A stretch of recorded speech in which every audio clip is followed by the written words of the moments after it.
Good morning, afternoon, and evening, everyone. This is HippyTesla. Welcome to the special third Streamaversary stream. So it's been 3 years since the channel's been affiliated. 3 years. 3 years. It's just like yesterday, David and I did the last Streamaversary stream with a bunch of goodies he brought.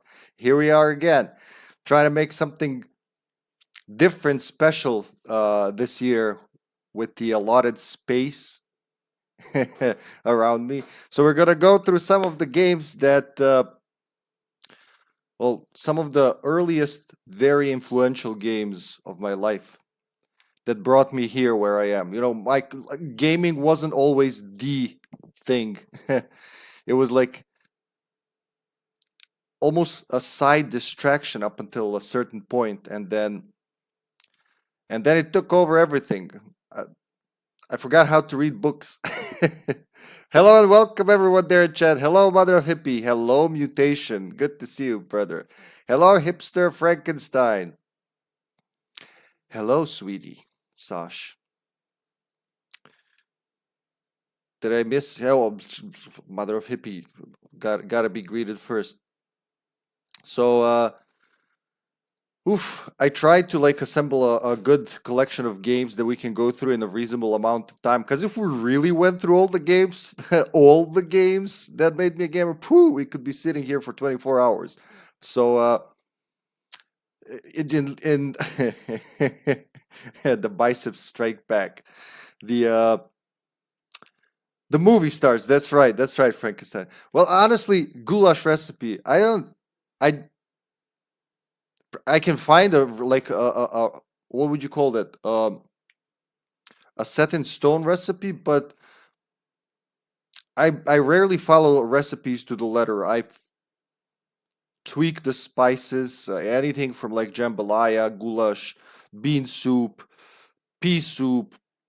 What's the other one? The long one, green bean soup. Everything just every time it's a little different. I never do it the same. So yeah, basically almost like you're cooking bean soup. Very similar. You remember that one? With mustard and chicken for goulash. No, I haven't tried it that way, but I would like to. I like I like trying variations. Some are good, some are bad. But when I find like recently, I started just putting wine into cooking. Sasha was like, "Put some wine in there." I'm like, "Perfectly good wine, wasted. I could drink that wine." But then one day, I just put wine into, I think it was steaks. No, pork chops. I think. Now I shove wine pretty pretty much into anything. German goulash, Gerlash. Yeah, it is. It is. All right. So, what was I going to say? Well, a lot of things. So, for logistical reasons, I did not include the NES, even though you could say, well, Sega Mega Drive and Famiclones, Chinese copies of Famicom marketed for Eastern Europe. They were shaped like a Sega Mega Drive. Those were the first consoles I played. That and handheld Tetrises, right? But why is the chat not there? Chatbox. Chatbox, are you there? Hello, chatbox. Testing. Testing chatbox. Well, that's weird. Let me see this. Zoop. Test. Nope. All right, whatever's happening, I guess it'll fix itself later, hopefully. Hope they didn't change the chat box settings, and I didn't realize that, but I shouldn't. Oh, there you go. Woo! Woo-wee. It works now? What the hell? All right. Super. So for logistical reasons, NES, Famiclones, what else? Other consoles I might have played. Well, NES and Famiclone, really, and Sega Mega Drive. Couldn't spread all of them here, so we're doing it a little modest. But let's get into it. So, a lot of us started with Super Mario Brothers, right? It was just the game. When I think about the platformer, I think about like the entry platformer. I think about Super Mario Brothers. Honestly, there's not much to do there. Run and jump, walk, run, or jump, and then combination of those three, you can get poetry in motion once you get good. And that's how my little brain trained for physics.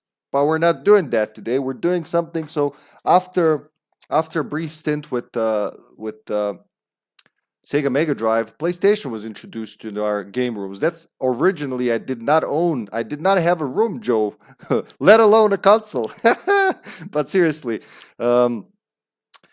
it was like a game. We call them game rooms, literally. There are like arcades. There's a bunch of TVs with consoles hooked up. You go in there, you pick a game. I want to play, I don't know, fucking Crash Bandicoot. How long? 1 hour. That's that amount of money. I think it was about, because of exchange rates and everything, of 1996, it was 5 dinars, which was the same as $5 for an hour of Mega Drive. And then the prices kept going up and down. They kept following the dollar, not the dinar. By my high school, it was like 120 dinars for for an hour. But anyway, among the games that I breezed through, like I liked the game. I started liking games around 1997, 8. But one game kind of, it was different. It was different. I don't even know how to introduce fucking Duke Nukem Time to Kill. So it's basically, it's Duke Nukem meets Tomb Raider. The best description I can give you. Here's the game's box description. Have you got time to kill? The greatest action gaming hero is back in an all-new revolutionary third-person fragfest. Rage through the ages with the king of carnage as he frags aliens through the centuries.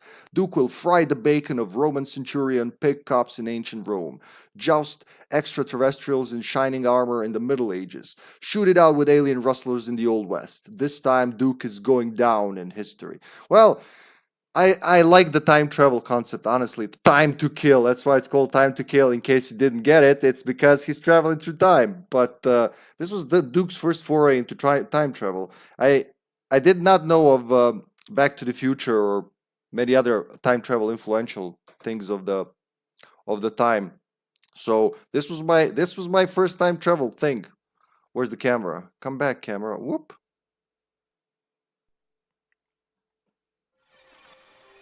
I was also carrying an onion at my belt, which was the style at the time. I never played Serious Sam. I know people are either Duke Nukem or Serious Sam, but I guess it's whatever you come across as, huh? Whatever you come across as. Whatever you come across is what's gonna be your thing, right?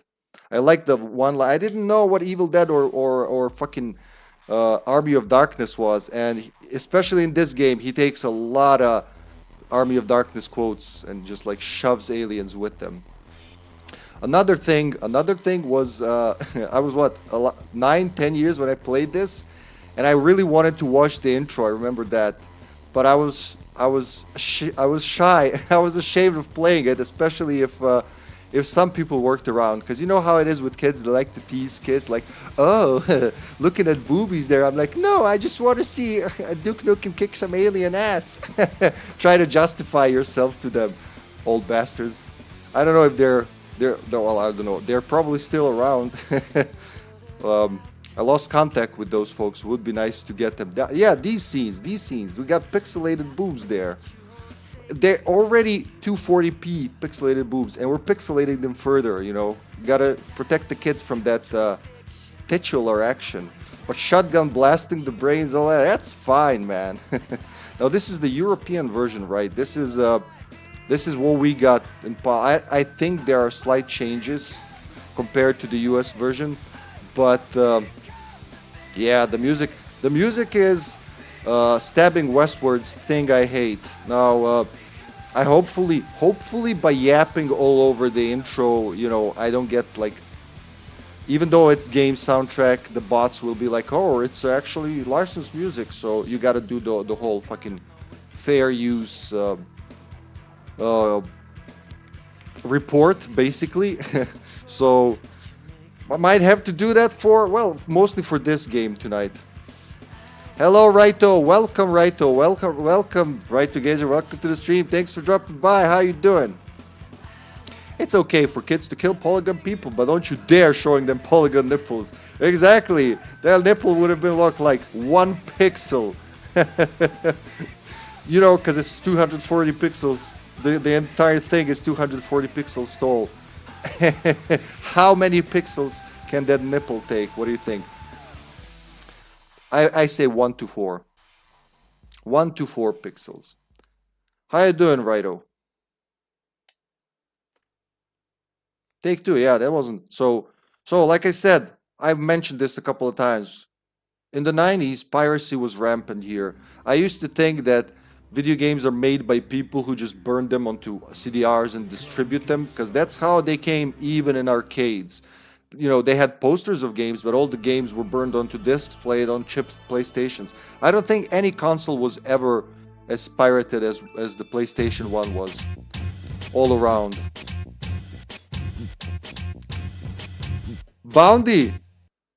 Is that Bounding Gray? That's Bounding Gray? Boundy, thank you for the gifted subs. How are you doing, Resident Granny? Have you come to see the pixelated boobies of Duke Nukem? Maybe learn a thing or two. Well, thank you. Thank you for the gifted subs, Boundy. Enjoy the subs from Granny Boundy. She's not really a Grandy, She's not really a Grandy. She's not really a granny. But she's my favorite granny. Oh, thank you. Thank you for the shout out there, mods. Thank you so much.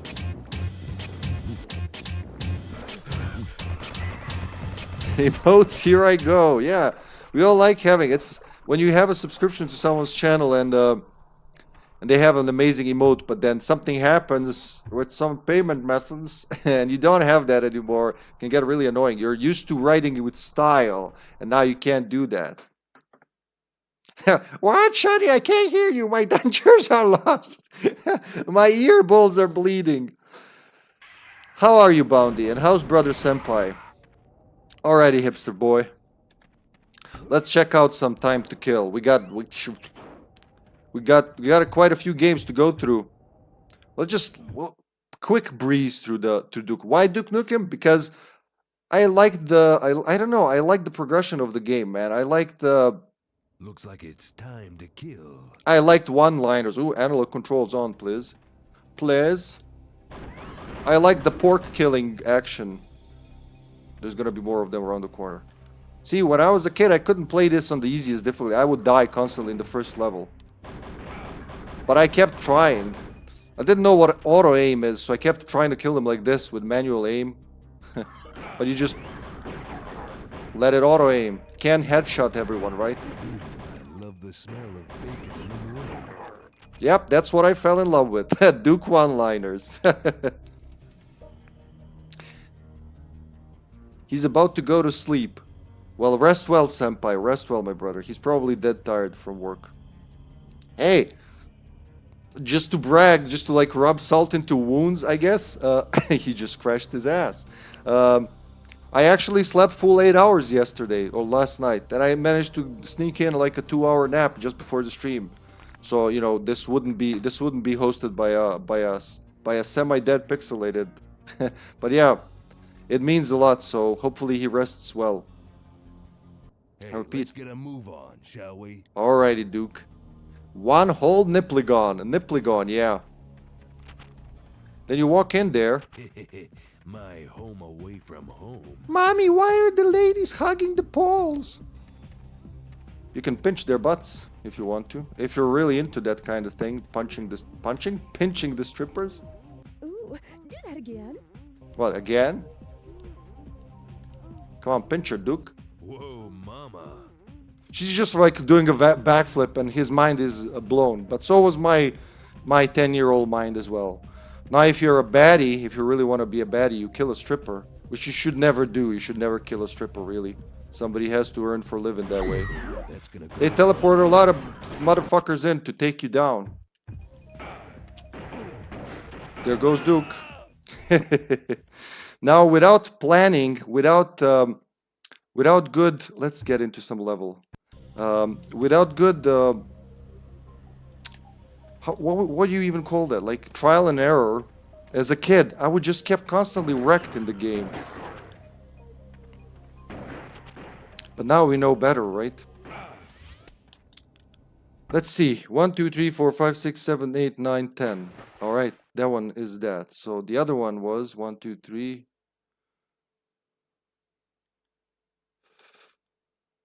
Nope. Let's try again. 1, 2, 3, 1, 2, 3.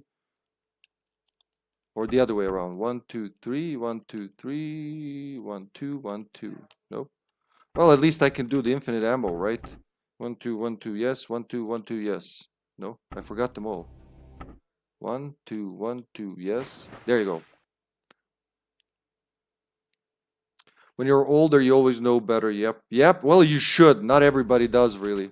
Trying to get all the weapons cheat. Trying to remember what it was.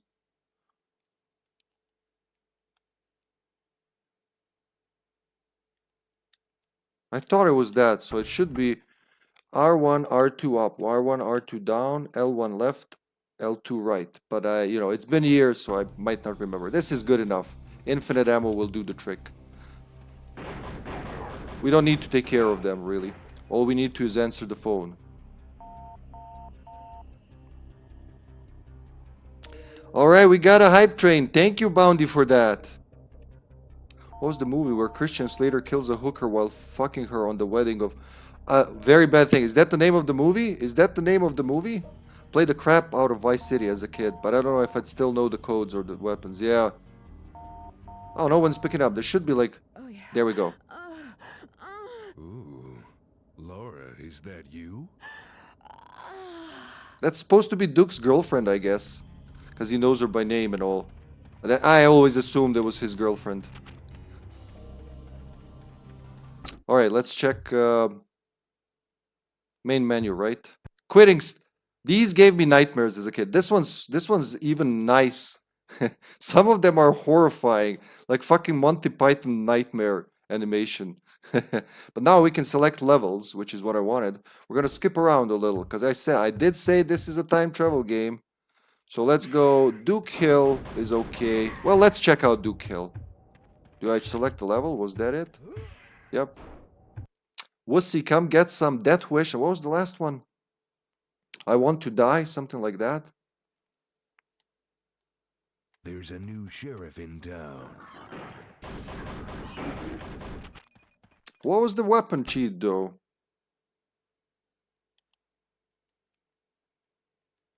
There you go. There you go.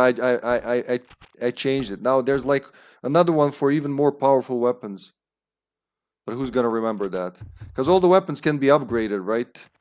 Gatling gun becomes the laser Gatling gun. Shotgun becomes the super shotgun. I like the environments and the story of this game. I like how much you can explore. There's a lot of exploration. Aside, you know, from killing pigs. I like the town, and the look of the town. The fact that you can just fucking the door. Fuck you all. Maybe I should try that invulnerability cheat. I hear all the kids are having fun with it. Impenetrable bars. Woo, my favorite actually, my favorite. Here, or just me? Just a number. And I like the little. So the whole story of the game is in press start to pause and read the current levels gimmick, basically. Land of the Babes wasn't as good. Yeah, Land of the Babes was weird. It was the same developer, direct sequel to Time to Kill, but it just didn't land as well, if you know what I mean. It also opens up with a good rock song. It was Static X, Push It. It's got upgraded. It's upgraded in several ways, but it's just so drab. I can't explain it. The better Duke Nukem that came after this one, and personal favorite, I think the best game in the series, was 0 Hour, which was limited only to Nintendo 64. That's the only, no, don't load. That's the only system it was ever released on. It never came out on anything else. As far as look at this shit. Yeah, I saw this as a kid. I was like, what the fuck? Look at their eyes. They're all like red glowing eyes. They got this head. You can see blood dripping from the platter onto the table. It's just so gory and detailed. They could fly with a lot of shit back in the day, you know. No Man's Sky. My gun is now pimped hard enough that the laser railgun looks like an Arctic effect. for liquid? Oh, like artsy?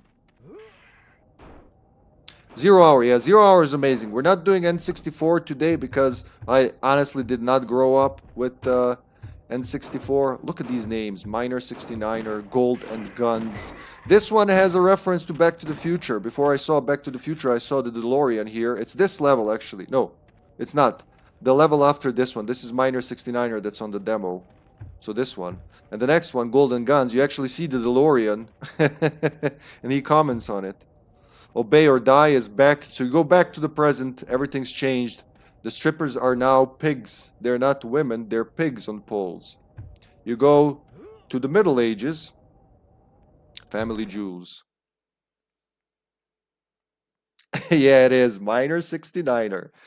And of course, there's a lot of battle situational one-liners from Duke, but there are a lot of story. I'm gonna get medieval on your asses. Story ones. Oh, I gotta type it again, huh? So there you go. At least I remembered this time properly, because we're gonna RPG the fuckers. These were my nightmares as a kid. Look at that shit. Gonna need a better weapon for that, actually. Something a lot faster that can kill them instantly, like the fucking Gatling gun. When in doubt, just Gatling gun. Look, 85 health already. Look at those things. I didn't know I liked horror. I just liked this game. And it turned out to be horror. It's not really horror. Oh, like particle effects. Sorry, I was like, that word looks so familiar, but it's not what I'm expecting it to be. The music, the castle. So you can explore the whole fucking castle. In this level, it's just like the interior of the castle. Then in the next level, you go into the dungeons below, and you end up in a remote tower to fight the boss 2 levels later. It's really cool shit. No, don't load. I keep pressing load. Quit. Quit. Main menu. Really quit. Yeah. Well, the most influential childhood games, really. The ones that I grew up with the most. The ones that shaped me as a gamer, really. Hello, Abeja Cubana. Abeja? I suppose it's Abeja, right? That's the level we were just in. Look, that's when you enter the castle. It's Baron von Dukenstein's castle. I shit you not. Thank you. Welcome to the Streamaversary. Enjoy the gifted sub, courtesy of Bounty Gray. Hipsters throwing lightning left and right. No, not time to kill. We're gonna do so. Obey or Die, Family Jewels. Resistance is feudal. I didn't get these jokes as a kid. A lot of them hit me as you know when I grew up. I was like reading this. Oh, I get it now. It's a joke. But you know, as a big fan of comedy, you know, it's only one extra long, huh? Oh, I see. It depends on the width of the screen, I guess. They should order up. Nice one. Holy Terror. Pig Factory. Back to the present again. Now the strippers are men, if I remember correctly. And he's like, he walks into the strip bar. He's like, all right, I'm pissed now. Enough is enough. Then we come here. Yeah, the last age is the Roman age. The Roman age? the Roman era. I think he's gonna say, as soon as we enter, he's gonna say one of my all-time favorite video game quotes. And that's this. It's coming. Friends, Romans, countrymen, lend me your chicks. That's how do you be a Chad and a nerd at the same time? You play fucking Duke Nukem at Time to Kill. Any Duke Nukem will do, but Time to Kill, it has like that special zest. Oh, I'm being shot from behind. Wait, let's get some weapons. Gotta do it again, huh? 1, 2, 3, 1, 2, 3, 1, 2, 1, 2. If you mess up, it won't work for a while, because it keeps counting all the punches. No, never mind. That's okay. But that's about it. That's about Duke Nukem Time to Kill. Very interesting game. We're gonna stream it someday. And I didn't even demonstrate that aspect of the game, how much it's Tomb Raider. I think it's even the same engine. Please stop appearing. So you can cheat your weapon. You can change your weapons on the go, right? Holding a button. Or you can go like full Lara Croft. There was even advertisements from gaming magazines of the time where Lara and Duke were together. Look at me, I'm sneaking. Mission Impossible. Mission Indukeable. Yeah, Duke Nukem 64 is a port of Duke Nukem 3D for the N64. And it was actually the first ever version of Duke Nukem 3D that was actually 3D.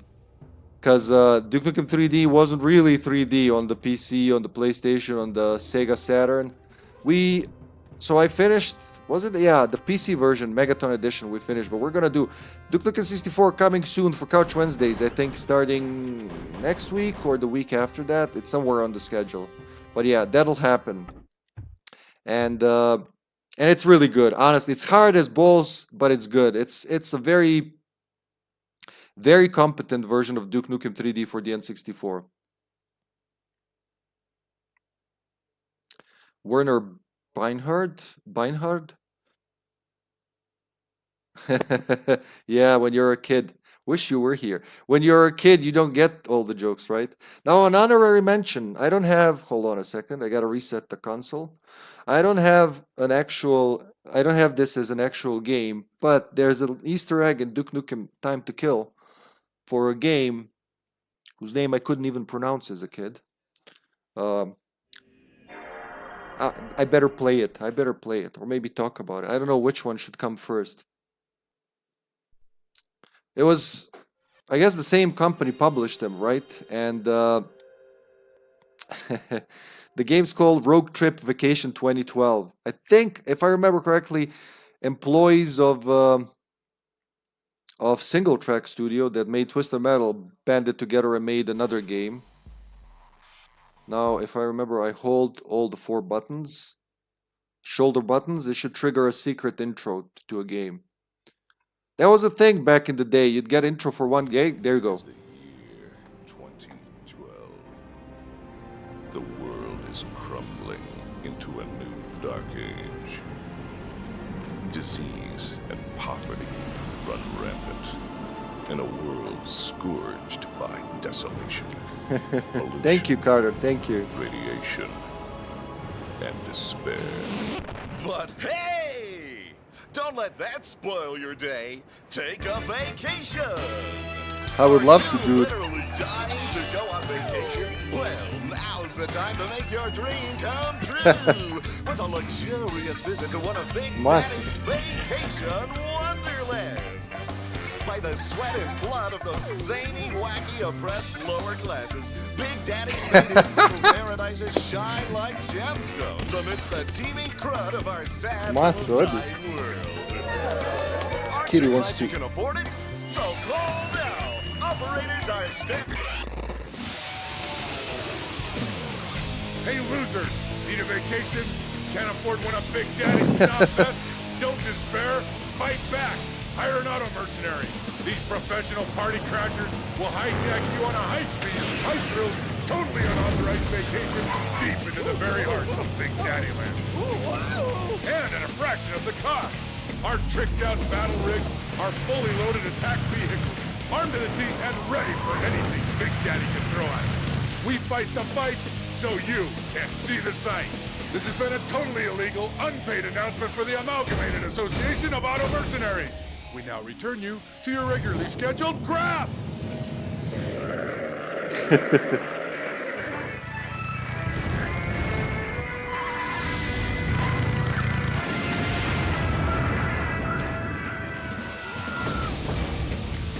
I miss this. I miss the 90s, man. Fucking extreme. So you want to be an auto mercenary, huh? Man, they had the fucking timing, they had the humor, they had the references. Come get some. It was a different time, definitely. Let me lower that down a little. It was definitely a different time. Well, every era has its ups and downs, right? We miss them. We miss the decades when we focus on the ups, but we don't miss them at all when we focus on the downs, right? All right, Kitty, it's time for the next game. I have to let you go. So, around this time, I was playing a lot of Duke Nukem Time to Kill and Quake 2. Quake 2, we don't have you with us, but you're with us in our hearts. And Quake 2 and Tony Hawk's Pro Skater was going on when I saw some kids, some elder kids play a game that really piqued my interest. And it was none other than the thing that got me into that kind of gaming. Well, that kind of gaming, more serious gaming. It was RE3 Nemesis. It was this little baby. Let me just exchange the discs. I'll be right back.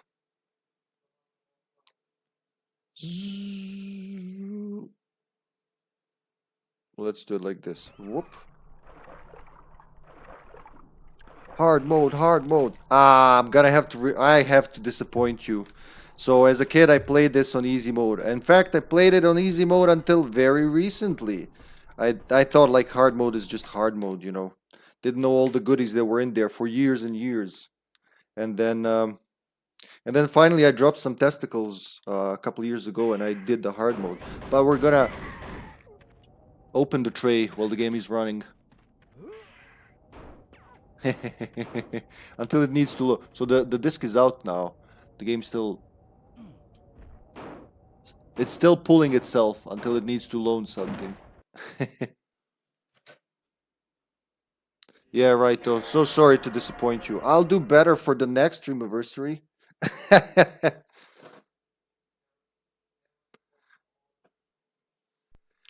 Here we go. Well, not much to say about RE3, man. I played all the Resident Evil so far. Well, most of them so far in the RE marathon. It's no secret I like Resident Evil a lot, and this is the game that started it. This is the game that got me into REing. Well, they say that. Hold on a sec.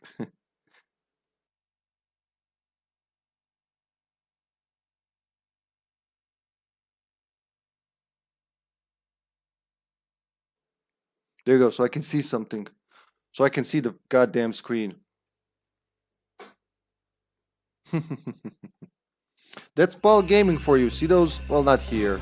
Not here, really. Can't compare those. There you go. I like how the PlayStation 1 games look with the new capture card, guys. It looks amazing. Now, I can't use component because it's 240p and component over 240p over component on any device is just woo. You get really weird results. So we're doing good old-fashioned composite video. Back then, I didn't have Vice City, and I borrowed it from one of my sister's boyfriends at the time. So when he left, he obviously took the game with him, that bastard. But you can play like 3 hours after you take out this still. Yeah. Yeah, you just don't move to the new loading. Yeah. I know exactly what you mean. Which new capture card? It's the X Capture, well, Micomsoft X Capture 1. I had to look at the box. The box is right now holding the retro TV. Micomsoft X Capture 1. It's got all the inputs. It's got the composite video, component video, HDMI. It's got RGB VGA. You can do RGB SCART with it. It's got S video. It's got everything. Amazing capture card. Can swap resolutions on the fly. So we'll be able to stream Resident Evil 2 Nintendo 64 with better quality next time. That kind of stuff. Love it. Love this capture card. All right, demo. All right. Man, I like this music. What do you call this? What do you call this in English? This isn't the intro. What is this?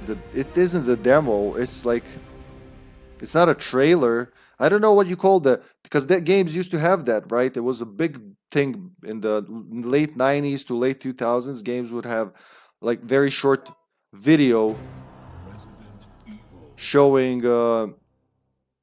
just some action from the game with kick-ass music. RE2 had that. RE1. It all began as Yeah, an ordinary day in I have no idea. An ordinary day in Raccoon City. No one dared That- to oppose them. And That the opening, last- man. That opening.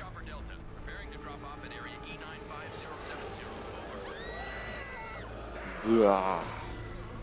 Now that's a zombie. That's a motherfucking zombie. That's what I want to see. Look at them. Look at the details.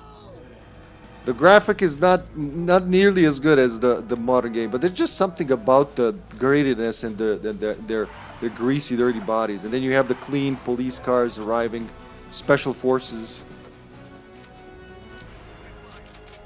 This was a big deal when I was a kid. I was what? I was exactly 11 years old, I think. No, 12. 12 years old was when I first played this. It blew my mind. It was like playing a movie. All the little things they say. Son of a... Not gonna finish it. It's a kid's game after all. But we're watching the intro to a specific point where when my best friend shows up. There he is.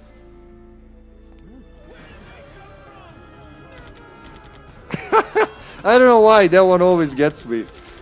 Where did that come from? Never! So that's why in my Discord you'll see the AR from Resident Evil 3 emoji that's just called Never. That's why it's called Never, because of that guy. Because of that one dude that just stuck with me for some reason. That's screaming Never while killing... Never what? Never gonna get you kill me? He's already eating your face, but okay. It was badass, honestly. It still is. When you like things like this, some people grow out of games and just like childish stuff, right? And they don't like that anymore. You see someone from school as an adult, and you go like, "Hey, remember when we did that?" And like, "Oh no, I don't play games anymore." Oh, it's so slow. It's the PAL version. That's how we play it here. At 50 frames, well, 25 frames per second, 50 fields per second, really. Never! I should scream never whenever shooting the machine gun, but... assault rifle, but... I think even the music is a little slower. Now that I've seen people play the PC and the NTSC versions, I think even everything's a little slower.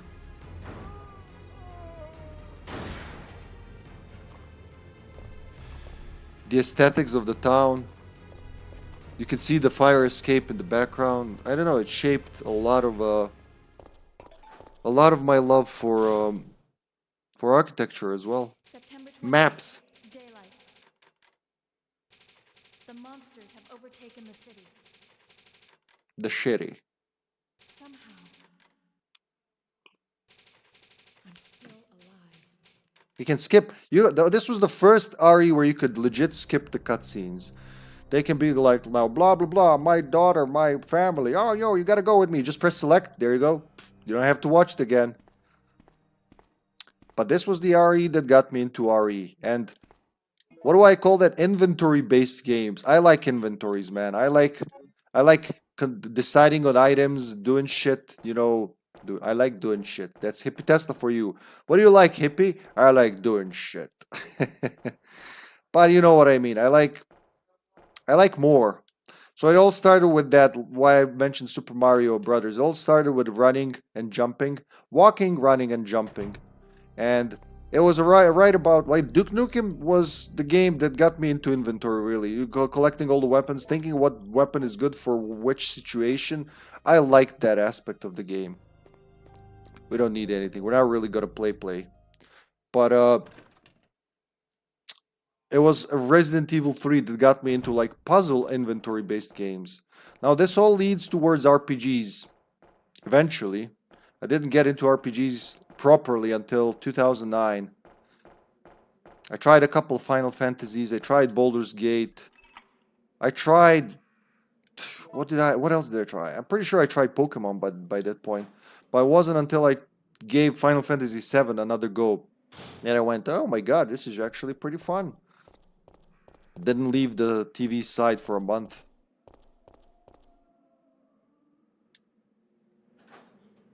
I would really like to know what that short video is called. Just the ambient sound. Listen to that.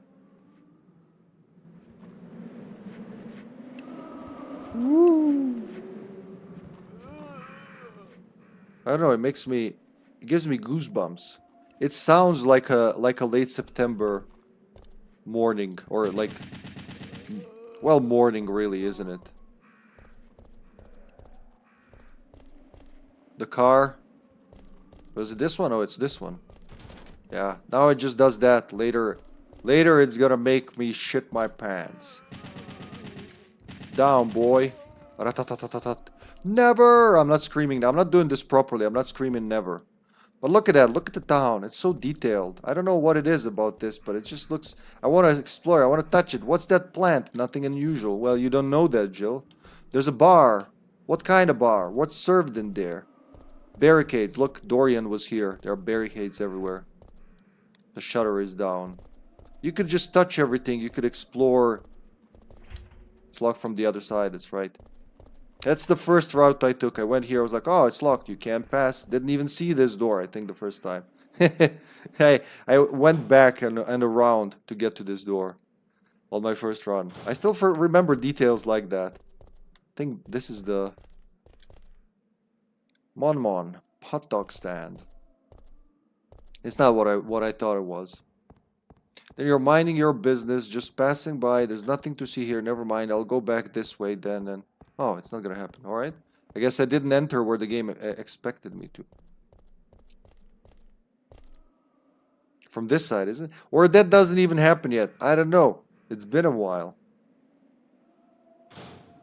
Gotta love how the door animations are so smooth compared to everything else. The door animations are just like, look at that. You can see the polygons shimmering on her. There, that's what I expected to happen. But you gotta get in there from a certain side, otherwise they don't care. He doesn't want to run out. You have to go through the other side. That's the thing. You literally, if you come from the side where I came from, it won't work. They won't run out. Only if you come from this side.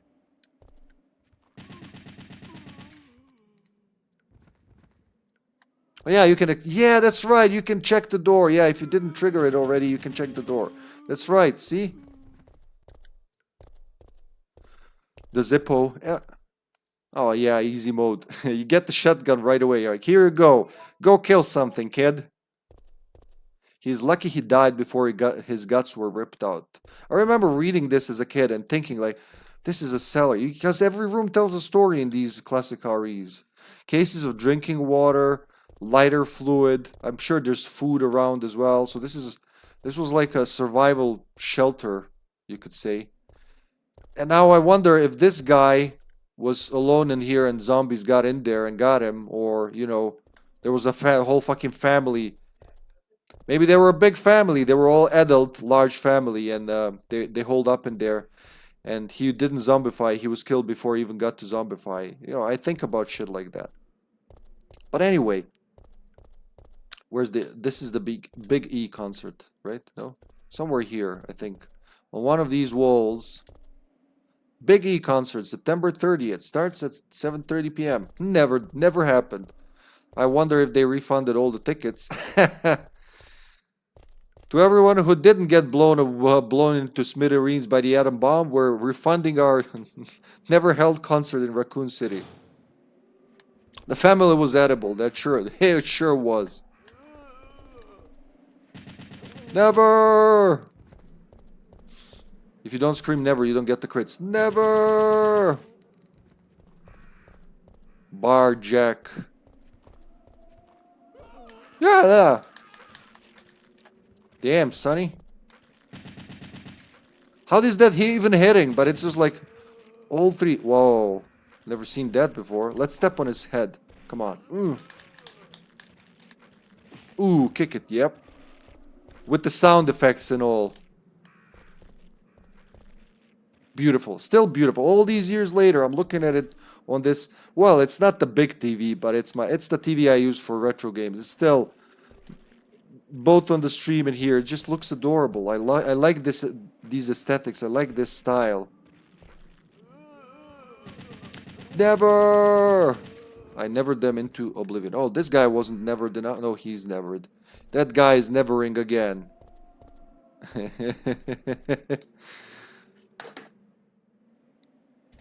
Well, that was RE3, was it? Or so they say, at least. The Nemesis. We didn't even get to the Nemesis, but I can't if I start playing this, I'll lose track of time, honestly. So I'm trying to keep myself under check. But immediately afterwards, I was like, what the hell? That was a really good game, but that's the third game in the series. How about like finding where it all started? You know, finding the source, so to speak. So I had to go to another arcade. I cheated on my arcade because they only had RE3 in there. I had to go to another to find Resident Evil 1. Now, admittedly, the first version I played of RE1 was the director's cut for the PlayStation, but I do not own that version myself. I own the good old English version, the one without auto aim, the hard mode version released for the West, because Capcom was afraid. Capcom of US, I think, was afraid that the game will.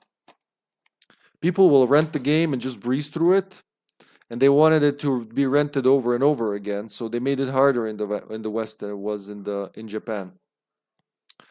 All right, be right back. Let's swap in a new game. Well, I'm still here. I just don't want. I stand in a very unflattering position here due to, again, space limitations. So instead of having the camera stare at my crotch, I just turned it off. I don't make money that way, whatever they tell you. And they'll tell you stuff. Who is they, Hippy? Well, it's those people who are jealous of my crotch. Who else would it be? Some people would say, why don't you do this on emulators? It's easier. You just press the button, swap. It's not the same. I would rather go through the whole fucking... This whole ritual. It takes time. Oh, I forgot about these. I should mention these. The new disc. It takes time. It's finicky, but man, the games just look and play better when you play them on original hardware, right? That's one of the big points of the channel, is everything's played on original hardware. Why I put so much effort and money into fucking capture cards to get the best one to transmit these games in the most original form. There are always these things, right, with the retro games. What's this? Fear effect. Fear effect. That's a familiar place in another time. 3 self-motivated and ruthless mercenaries conspired to track down a young runaway and ransom her off to her father, Mr. Lamb, the most powerful triad leader in Hong Kong. I think Joseph, did you mention Fear Effect? I think Joseph talked about this game to me. It's very familiar. Heard something about it pretty recently. Oh, that Capcom logo. That old Capcom logo.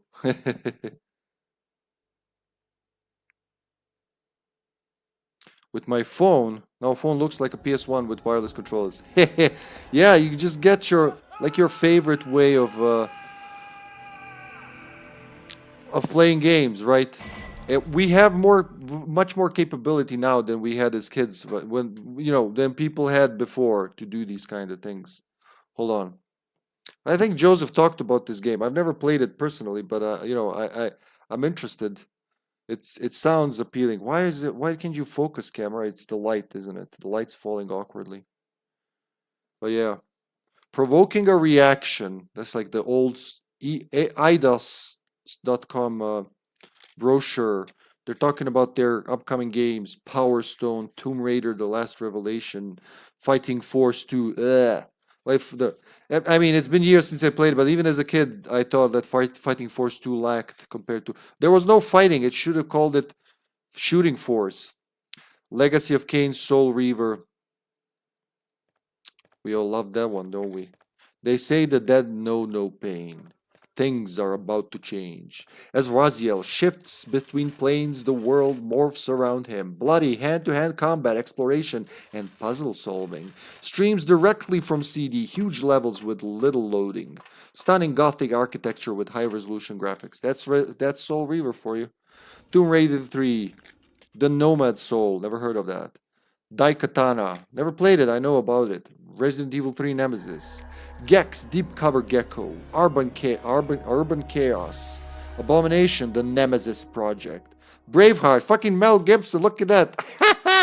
The actual Braveheart, the game. Never played this one either. I wonder what that's about. Based on Mel Gibson's award-winning movie Braveheart, the game recreates the atmosphere and excitement of Scotland's legendary struggle for freedom against the English invaders. Historical. I had paid. Oh, okay, I've seen that. I thought it's a new message. You know what I should? You know what I should add here that would make total sense to be in here, right?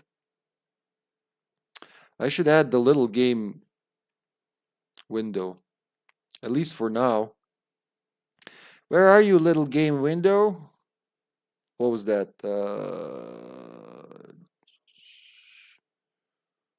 Game capture? No, that's not it. What was the name of the browser source? No, media. Video capture device. That's right. Yep. Well, is there... No, not internal. X Capture 1. There you go. Add source. Whoop. See, I keep thinking about how I need this for when I want the game to be there and play sound, but just not be as imposing, you know? Something like this. There, we still have the game.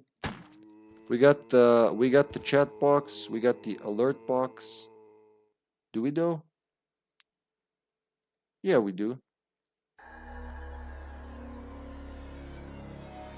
Let's put it down here because there's nothing down there, right? Chat box. Alert. Or maybe better up there where the alert box is, huh? All the boxes everywhere. USB-C to HDMI cable, 8-bit Duke controllers, USB hub to charge while playing. Good emulators and can play on your TV like in the 90s. Only downside is I want to play on tube TV. Yeah. Well, the best option for that would be a digital to analog converter, wouldn't it? So Braveheart, again, fucking Brave. I don't know. There's Mel Gibson in my game. How do I solve that?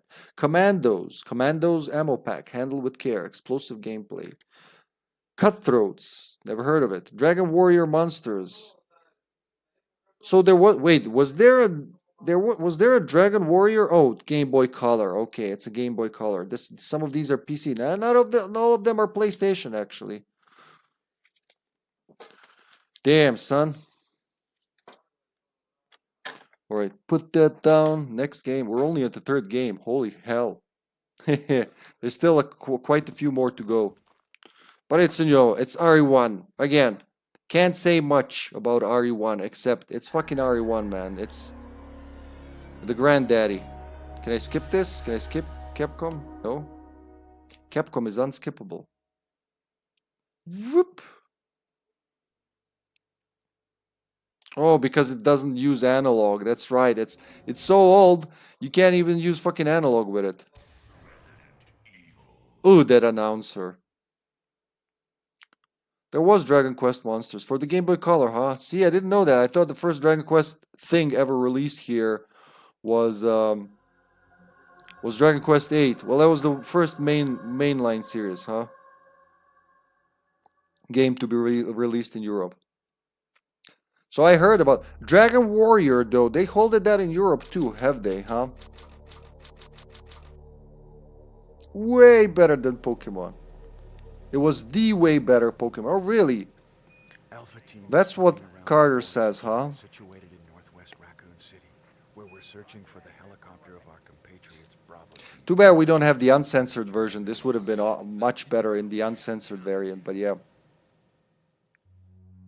So it's like that's why it's Dragon Warrior Monster, Dragon Quest Monsters, huh? You're collecting the monsters like in Pokemon. Group of about 10 people. Victims were a pair. Horror in Raccoon. Bravo team went to the hideout of the group and disappeared. Look, Chris. I just want to see my game.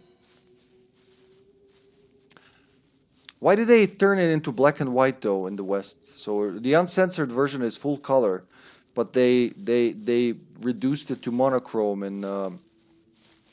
was Bravo Team's helicopter. In all the censored Nobody was versions. in it. But strangely, most of the equipment was still there. However, we soon discovered why. Had color, had breeding mechanic, and it had a damn story.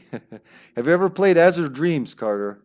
On either PlayStation or Game Boy Color. I played the PlayStation version way more, but yeah. Speaking of monsters you can breed. That was my first Pokemon. It was Azure Dreams. I didn't play Pokemon until years later. Oh, there's no cool Azure Dreams. Like blue, you know, like marine blue.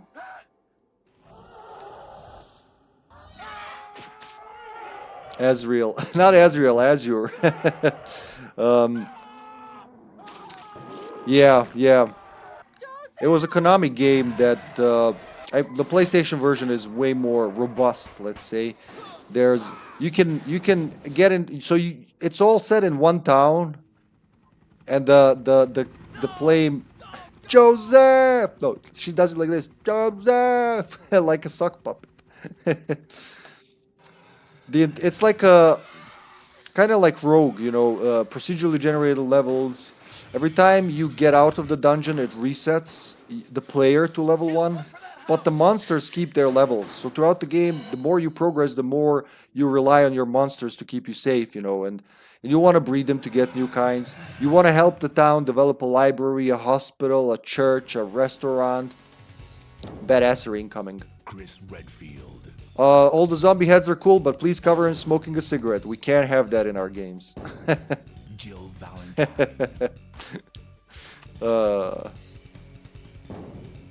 Barry Burton. Rebecca Chambers. Ah man, I love this music. She looks awkward on that shot, doesn't it? Like they caught her just out of the dressing booth. Resident Evil. Resident Hazard. Chew. They have escaped into the mansion where they thought it was safe. Yet, ... dot up in the air. What is this? Wow, what a mansion!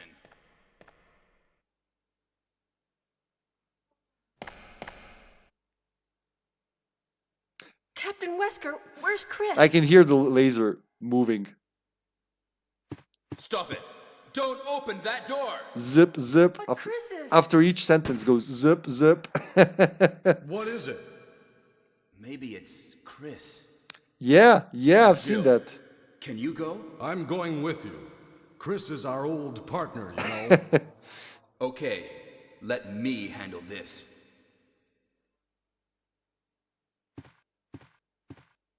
Oh, wait. Stay alert! A lot of things went unsaid because who needs words when you got stern eyes and manly nods? Barry and Wesker just go and they understand each other. Yeah, I've seen that. I've seen a couple of those around YouTube. You can time travel and build stuff in the past that you will flourish in the future.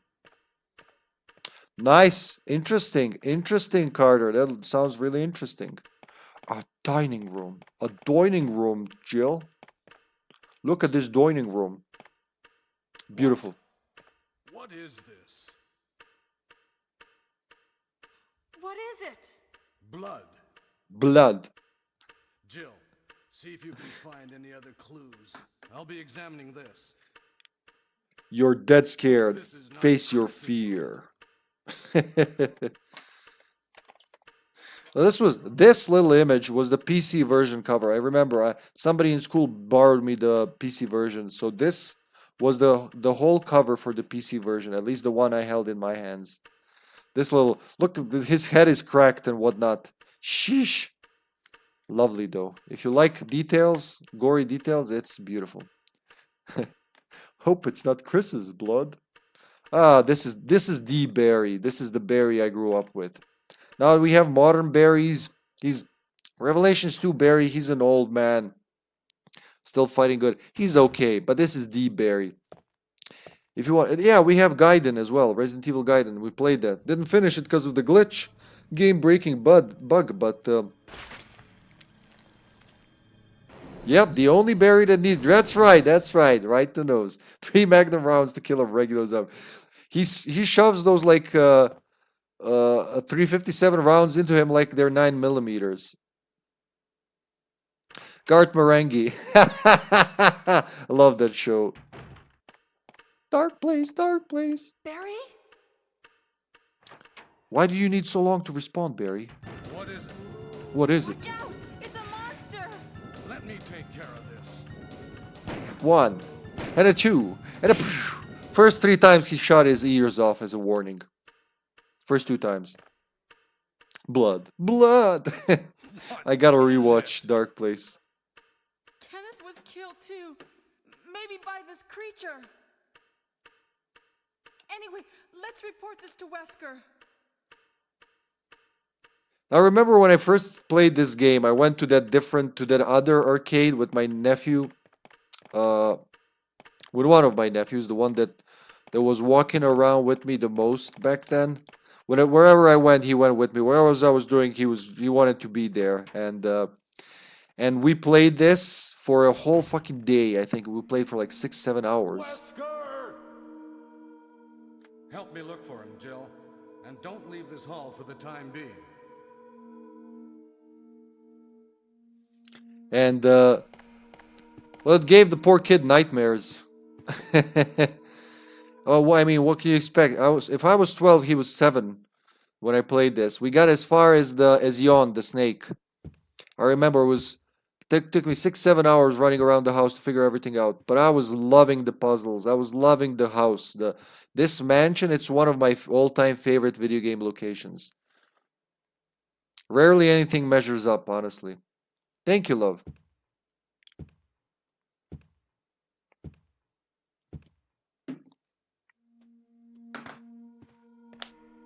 Find anything, Jill? Nothing. What is this all about?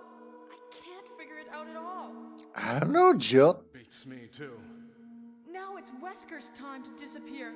I don't know what's going on. Well, it can't be helped.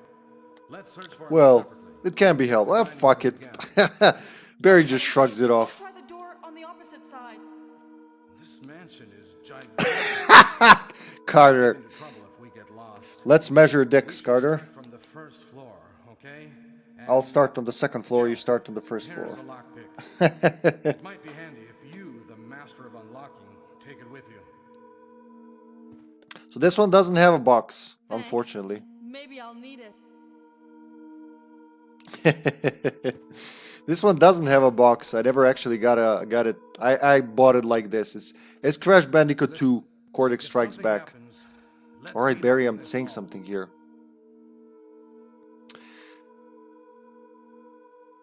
This time, Silent agreement, Jill.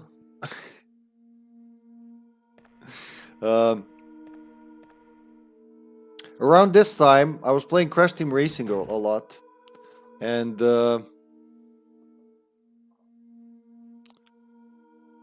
I was wondering what the previous games were like, right? So I played a lot of Crash Bandicoot 3 Warped. I can't find that game now. I can't find a lot of games since the move, you know. I still haven't I never unpacked all my shit, you know. The house is still a work in progress, so, you know, there's no use. But after Crash Bandicoot 3, I played 2 a lot, and to this day it's my favorite. I know 3 has advancements and it's got like a little more weapons and bosses, goes through time and all that. But, you know, personally I prefer Crash 2 as my go-to Crash Bandicoot. Because the music, because I don't know, the atmosphere, the levels, it's right in between the nature-oriented Crash Bandicoot 1 and the fully technologically oriented Crash 3, you know. It's right there, but it's a little bit of both, but it's neither. Hold on, I gotta do this again. Fucking.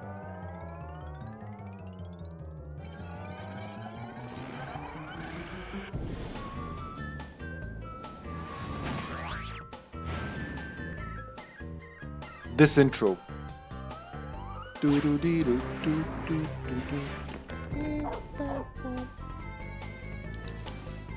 This is one of my top video game soundtracks. Crash Bandicoot 2 specifically.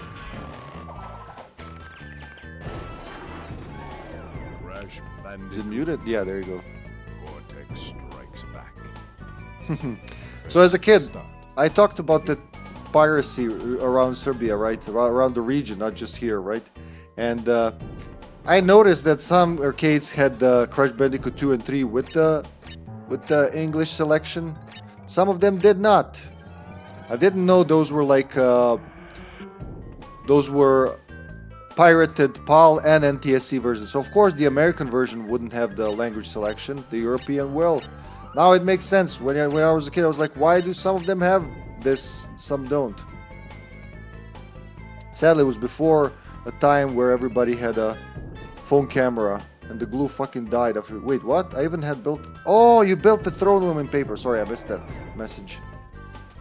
We printed out original texture. Well, is a few things in this world are a few things in this world transcend the.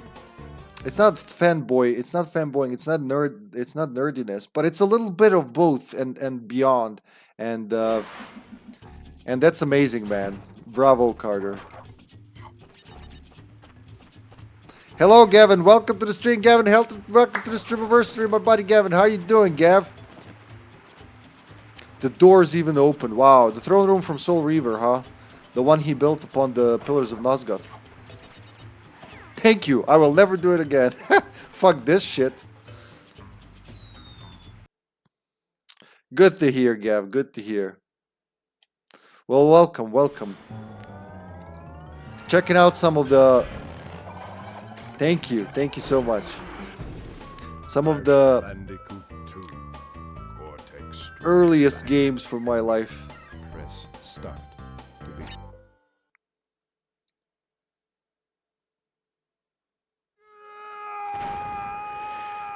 His fucking uvula is dancing.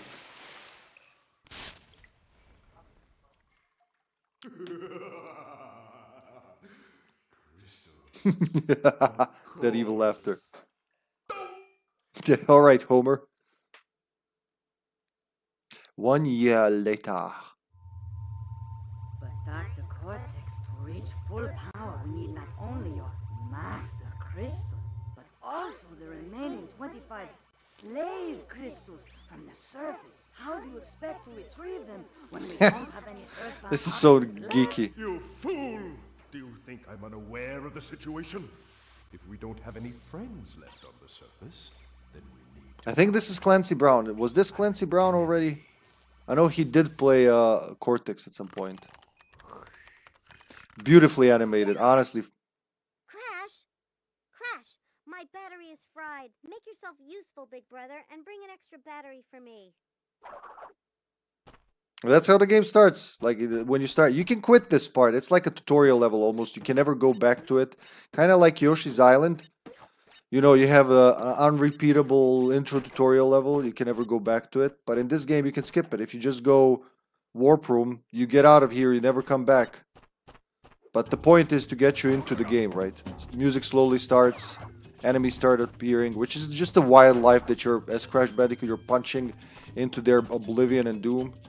Now I do have Crash Bandicoot Remastered Trilogy. I do, and I played it. I finished the first game. I got very close to the end of the second game. It's just not the same. I know the resolution is a lot higher. It on paper it should look better. I just like, this is way crispier. This is way more cartoony.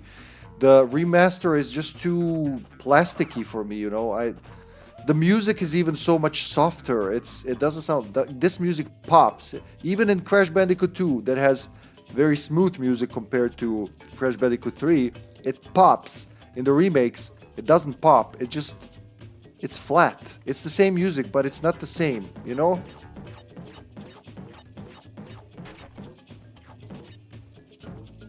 Kapoo!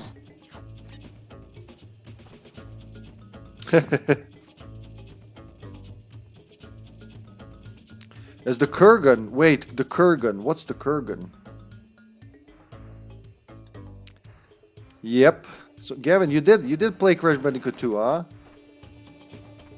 Hello, Mayo. Hello, Mayo. Good to see you, Mayo. How you doing?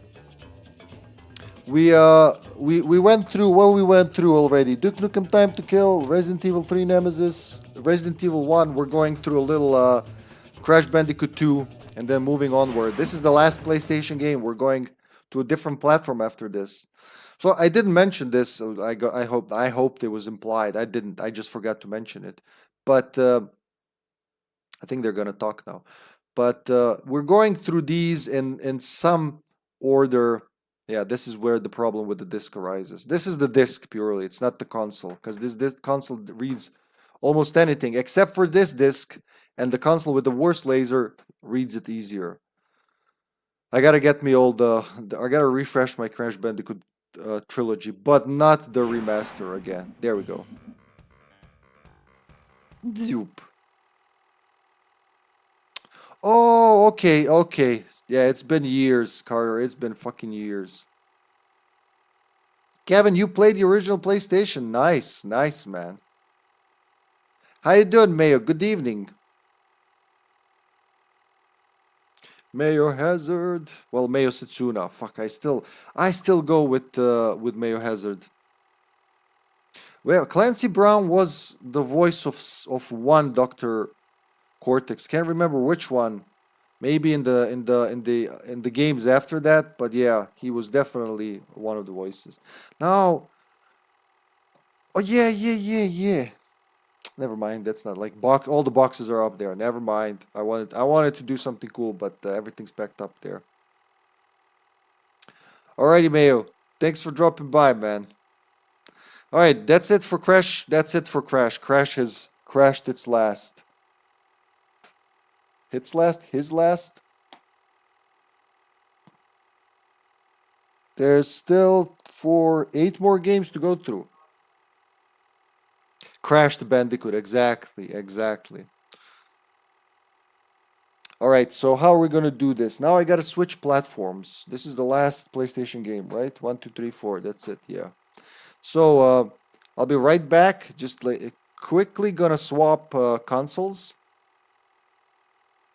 Just gotta swap one cable, right? Yeah, just swapping one cable and coming back into action. The next thing we're doing, I better start with that. The next thing, so from Resident Evil, Crash Bandicoot was more like it's not a stopgap, but it was definitely a different kind of game. I didn't know about Donkey Kong Country yet. I played Super Mario Brothers, but this was my platformer, right? But then I discovered the Game Boy. A friend brought me a Game Boy, and he brought me this little game called The Legend of Zelda: Link's Awakening. That just blew my mind. So I didn't have access to a PlayStation. I would have to go to arcades to play PlayStation games, right? But I suddenly got access to a Game Boy, and this game really scratched my Resident Evil itch. I compare classic Zeldas and classic REs often due to the whole, just how the gameplay goes. You know, the delivery is not the same. Instead of zombies, we have like Zelda monsters, right? But it's just the maps, the inventory system. The inventory system in this one is very, very similar to RE3, which was, you know, my contact with that kind of game back then. So I instantly fell in love with it. The funny part was I had the German version, and I didn't know a word of German. I used to pronounce. I also had German Darkwing Duck, and I pronounced his opening as Ich bin Darkwing Duck, because in English it's CH is ch, so it's got to be anywhere, right? Now I don't own the German version of Zelda anymore. Too bad, because it's got some very rare differences that are unique to it, thanks to the Nintendo Europe German translator guy, Claude M. Moise, who would modify some things. German Zelda is the one game that will tell you never without condom. I shit you not. If you do a certain thing in that game, an enemy will tell you "nie ohne condom." If I'm saying that right, Carter will correct me, and the righto if I'm not nailing that. But somewhere along the line, I replaced it for a UK English version, because I wanted to have Zelda in English. I think my friend Mika still has my German version, because I swapped it with him. He's not as much as a Zelda fan as much as He's more of a Metroid fan, really. All right, I can yap and yap. Be right back. Just gonna pop in the Super Nintendo, Super Game Boy. We're switching from PlayStation to Super Game Boy. Be right back. Don't go anywhere, folks. The party's still going on. See, why does it have to do that? It double clicks sometimes. It's just so fucking annoying. Here we go. Again. Proper transition. Again. Thank you. All right, here we go. Game Boy's Super Game Boy set up. Let's switch that. See, this is why I said for logistics reasons I'm gonna keep it down with the consoles. It would have taken so long to like switch to everything and make sure that I got all the cables right. So let's see. Here goes nothing. Pop. Oh yeah. Oh yeah. This would be impossible with the old Elgato. Like if you swap a console, if you swap a system resolution, you have to restart the whole streaming software. But with the X Capture, it can do whatever. Now this is Paul Gaming for you. Missing a couple of lines there vertically because, you know, everything was 480 in height in US and Japan. So when they adapted it to the higher resolution PAL screens, which were 576i, instead of, you know, evening it out, they just used 480 middle pixels and everything up and down, just fucking don't use it. Here you go. Homemade widescreen gaming. But there we go. That's so Zelda, Link's Awakening. I remember when I first booted this game, I was blown away by the graphics and the music for a Game Boy title. Can we hear some of that?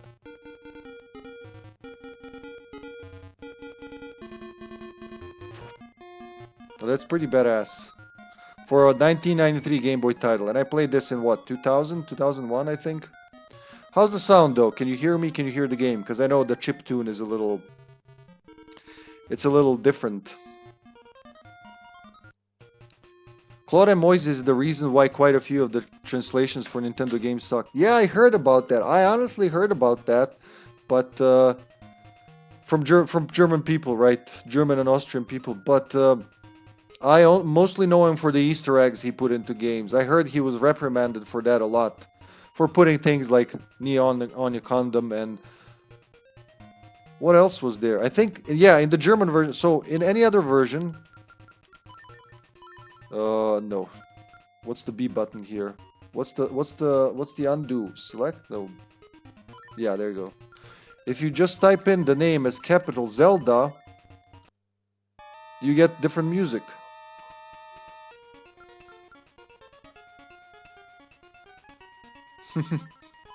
I found it out by accident. One day I just named the file Zelda and the music started playing. I was like...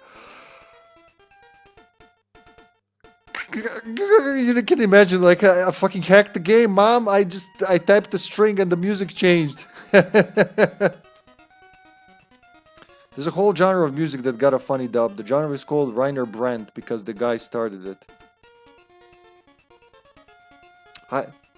Was he a translator? Oh yeah, doing dubs, yeah, of course.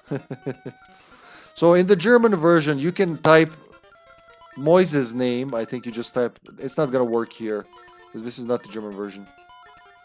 And you would get bonus music as well. That's only for the German version.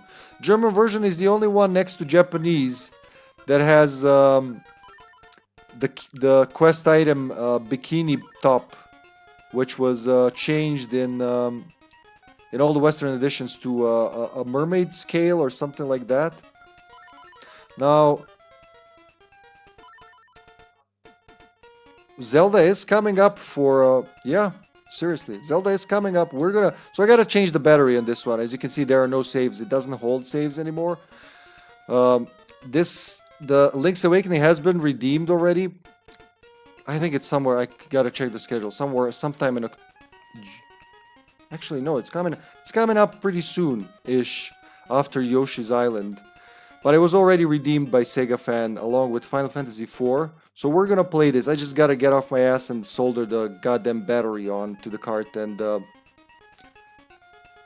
And we can play it, you know, we can have a save, because this is something you want to play with a save. You don't want to, like, if you're really playing it to beat it, right? You're not gonna play it with... Though I hear Retroperspective does it in one go. Yeah, he said he just beats the game in one sitting. What a relief. I thought you never wake up. You were tossing and turning. I thought I was Zelda, of course. Because I didn't understand German. They've mentioned Zelda in there. And I thought, my name is Zelda, but it's also Tesla, right? Or whatever I named my character. Well, Tesla, you finally snapped out of it. Name's Terran. Hope you're feeling better. What? How did I know your name? You think it's weird, eh? Well, I saw it on the back of this shield.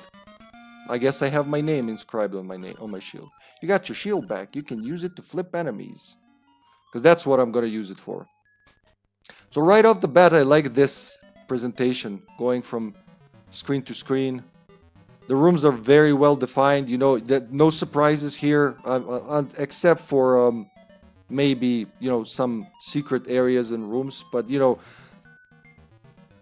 everything that's on the screen you can see. Kind of like in the fixed camera angle Resident Evils, right? And then the inventory. 1, 2, 4, 6, 8, 10 slots. Like in the classic REs. That's your max, right? 10 slots.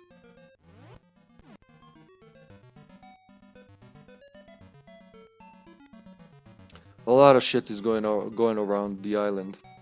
There's the Chain Chomp. We've seen him the other day in Yoshi's island. He was doing the same thing. Though this is before Yoshi's Island, honestly. So these are like from Super Mario World 1, I assume. From the first Super Mario World. Can't do shit yet. Yeah. Hold on. Hey man, when you want to save... Well, that's a kid. Hey man, when you want to save, just push all the buttons at once. Don't ask me what that means. I'm just a kid. So you had like very clever tutorial. The Adventure of Zeldor, Prince of Hyrule. Yep. I didn't even know what Hyrule is. This is the only Zelda game I had. It's taking place on an island. But I don't want to spoil the game for the story run we're gonna do. It's taking place on an island that's, let's say, doesn't really exist. Took me years to beat it. It probably took me a year and a half. When you're a kid, it seems like an eternity. But with the German dictionary by my side, I was armed with knowledge. Not all the translations panned out. Sometimes I would get like, strike tree so wall would drip honey. And I'm like, it's gotta be some dictionary glitch. You can't translate everything perfect with the dictionary. But most, like, let's say 85% of the game I understood thanks to the dictionary. After you save, will you start at the last door you went through? I'm not really sure why that is, because I'm just a kid. So they're giving you the full-on tutorial, but they don't know why they're doing it. And I promise, it plays into the game's strengths and weaknesses. Nope, don't read that. I need the actual Whirling Blade, no. Atlas of Koholint Island, there you go. We can see the full map. Before we even like discover everything, you can use the Atlas and see where everything is. You can see up ahead, I would check this out, and it says level 3 Key Cavern. Only in the German version it was called Teufelvilla, which, if I'm not mistaken, means Devil's House. I don't know why it was translated like that, but thank you, Clara and Moise, I guess. I was always looking for the devil in that one. Witch's Hut. Devil's Mansion, there you go. There you go. Hen House. Huchenhaus. I think it was like Huchenhaus or something in German. Windfish was the same translated. But yeah, you see all these things, but as a kid, how do I get there? So my friend gave me this game, said they only got as far as the forest, which is like the first location basically. And they just played it like that, never even seen the first dungeon. But then I came along, I was like, I'm not satisfied with that. I need more than just, you know, this. If I do this right, I can kill him in the animation. There you go. So I got to the first dungeon. There was a very, very happy day for the family and friends. Hoot hoot, so you are the lad who owns the sword. Now I understand why the monsters are starting to act so violently. A courageous lad has come to wake the windfish. It is said that you cannot leave the island unless you wake the windfish. You should now go north to the mysterious forest. I will wait for you there. Hoot. What a hoot. Or Devil's Country. Yeah, I had that feeling. There was Villa. Villa is more like it from just European usage, more like a, you know, a summer home, a country residence, right? Kuchenhaus? No, Kuchenhaus means cake house, reference to Hansel and Gretel. Okay. No, this was Huchen. Well, I don't know how you pronounce Huchen, but like Huchen. Isn't that like chicken or something? Or do you pronounce it Hachen? Hun. Han. Here we go. You found your sword. It must be yours because it has your name engraved on it.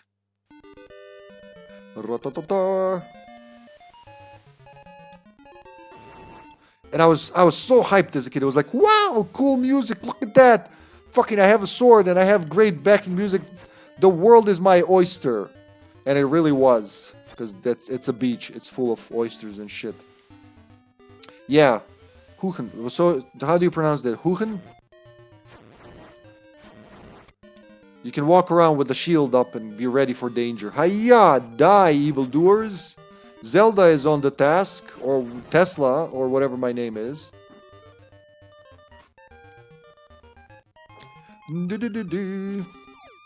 So this is, I played all the Zeldas all the way up to what, the DS ones, I think, yeah?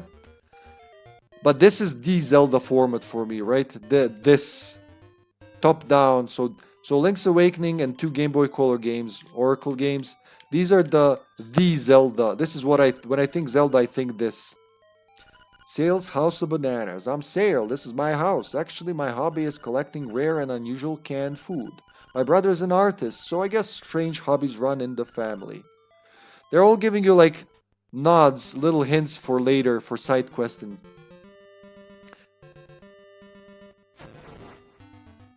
Kuchen. Ku from cookie and sh from raspy throat. Kuchen. That's how I'd say it in German. I would say Kuchen. I would go a lot in German.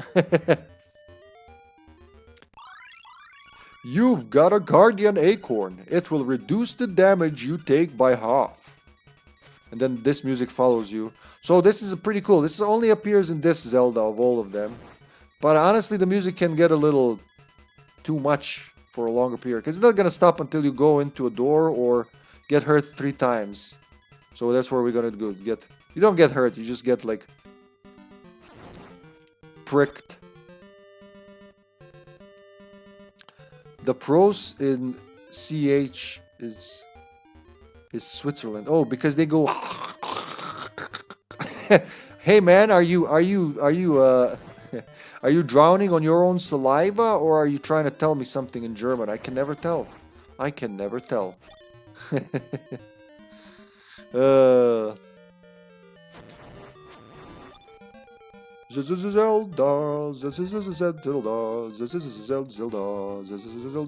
That's what I thought the music's like as a kid. So now we got the sword. We can cut grass. Hiya! We can find secrets. Hiya! You got a piece of heart.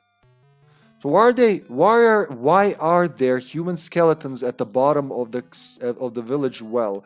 Remember, Carter, when I talked about how Legacy of Kain used Zelda for inspiration a lot. Well, the one before this, A Link to the Past, was used a lot for the first Blood Omen, right? You can see a lot of the same philosophy.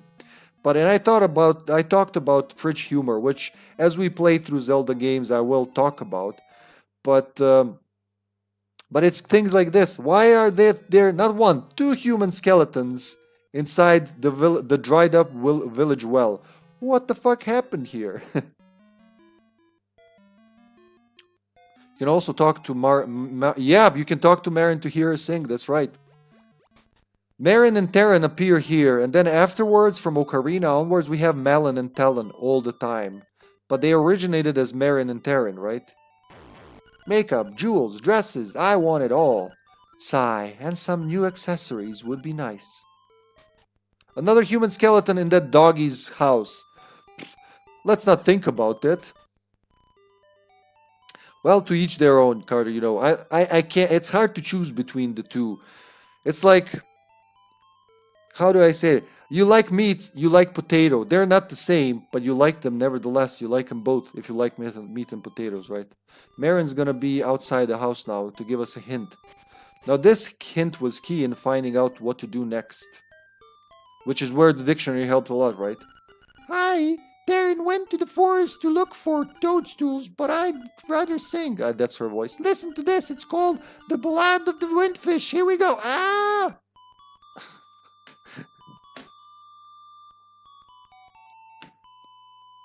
And she'll mesmerize the animal life as well. It seems to be totally absorbed in Marin's song. Here slips the flying rooster. Important for later. Oh, is that it, huh? Did you see the cat?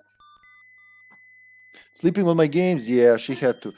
She saw that I'm liking something here and she was like, "Yep, I'm gonna lay on." She's laying on top on the video game pile. Oh my god. Seriously, kitty.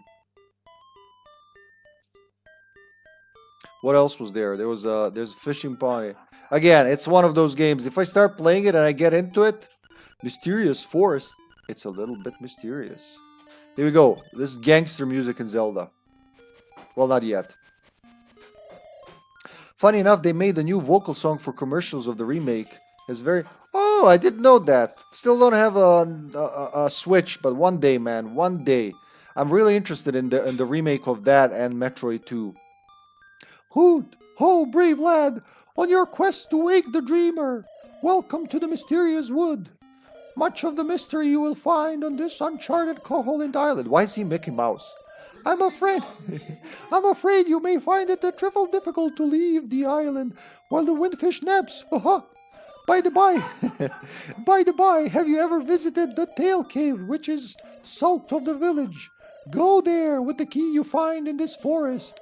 The windfish is watching. Hoot! Here you go. I always saw this as gangster music, and the moblins in this game, they look like fucking gangsters in suits, in black suits. I don't know why. That's what it looks. It's Game Boy graphics. It's open to interpretation, man.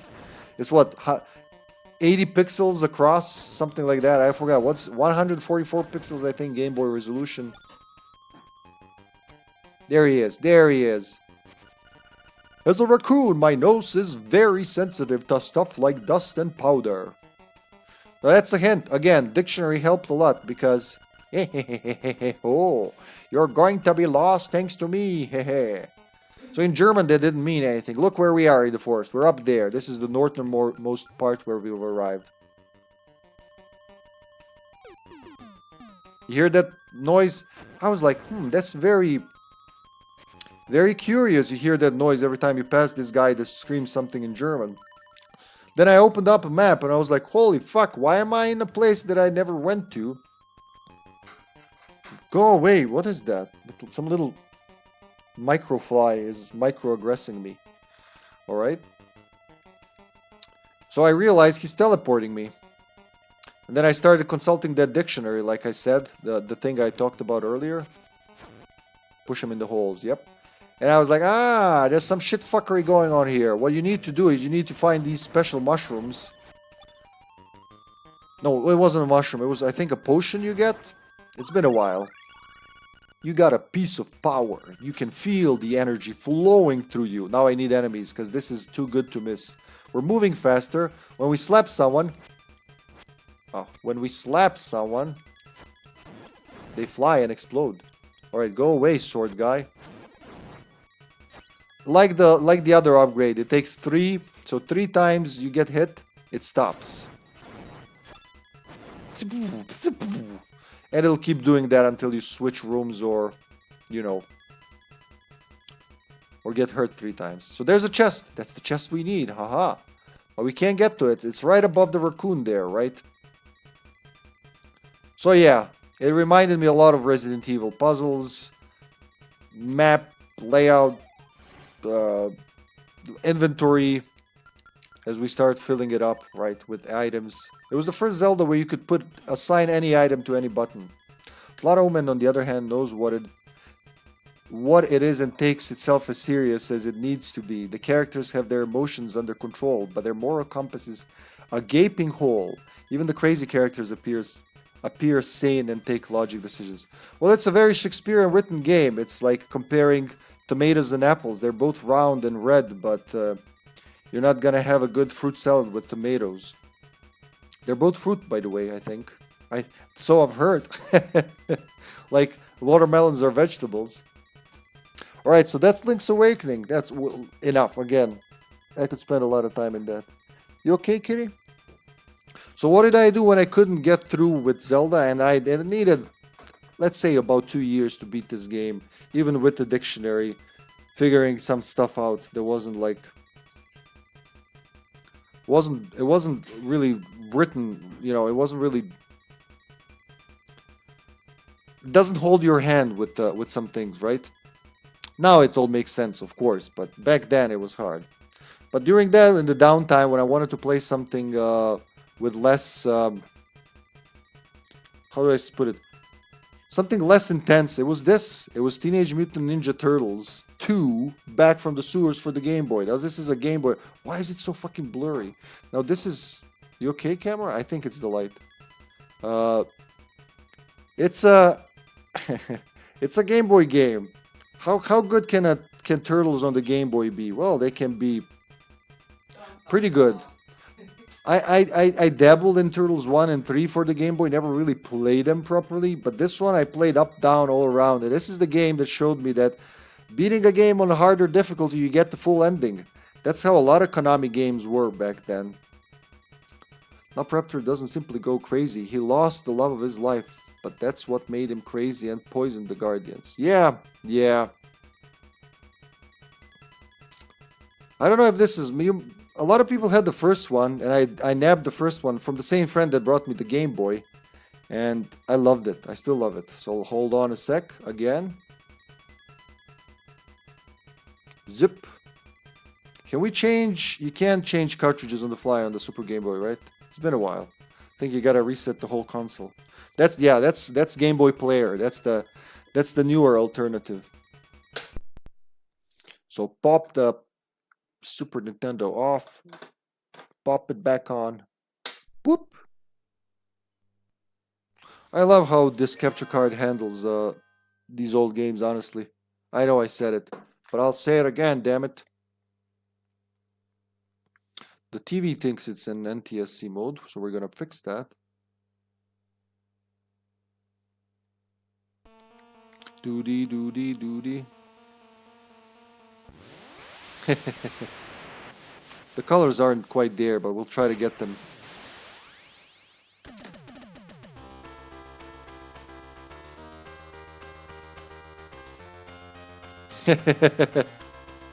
They did the best they could with what they had. So this isn't some. So there are Super Game Boy enhanced games that have like full-on color palettes and everything. There are some that there are some like Zelda back there. See, it had that color palette was. It's built into the Super Game Boy. It reads it's Zelda Link's Awakening, and you know the developers were like, okay, we're gonna assign this color palette to Zelda, this one to Mario. So most first-party games have, even those released before the Super Game Boy, right? They will have a built-in color palette. Second and third-party games, not so much. So Turtles doesn't have it. Is the point? So we're gonna repaint it. Is it this? Yeah, we're gonna find a better color palette. We'll play around with that. That's not good. So this one was used on Zelda.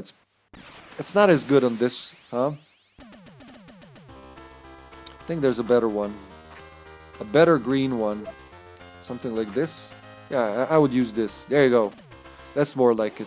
But the colors aren't gonna be perfect because it's supposed to be 4 shades of gray, right? So what Super Game Boy is doing is it's assigning colors to those 4 different shades. See, you see the upper right one is always black. Well, most of the times, right? You can even go full on monochrome, like it would be on the actual Game Boy. Let's see, like full on black and white, or Game Boy color, actual Game Boy colors. But yeah, I would stick to this D2. It looks more like the Konami logo. It looks more like the Ninja Turtles, and the colors they're sometimes screaming in your eyes, but that's still good. Let's go. Let's go. Are we gonna go? Let's try this one on hard. It's been. Can I go back into this game right on hard, huh? Let me just let me just do this, because for this game I like to swap out the controls. Yeah. You can listen to the music. I used to record this on my, so I would take my cassette recorder, connect the Game Boy to it, record the soundtrack, and then play it on my Walkman in school. I don't know how people didn't beat the shit out of me when I was a kid. They even have speech in this. Oh, look at this. Speech. That's Game Boy speech. You hear that? Like in the train station. Yeah, you hear that? I don't know if you hear it, love. But they tried. They really tried. Beep-doody-doop. I love this one a lot. That's the Technodrome.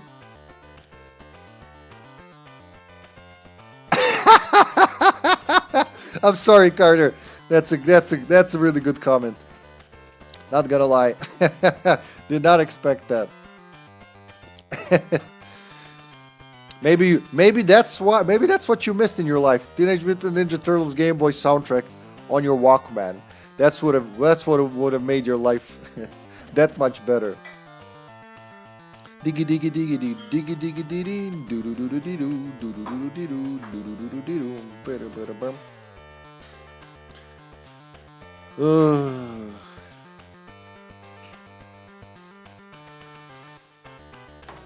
Let's get in there. A mask cassette. Wait, written like that. You mean mask?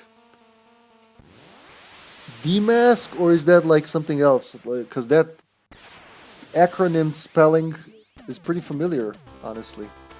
Alright, Ninja Turtles, let's go in there. Hard mode, engage. How far can Hippy get? Should I have kept the buttons? No, you can't even breathe with this game. Like, if you haven't pressed the button, fuck you. Demo goes again.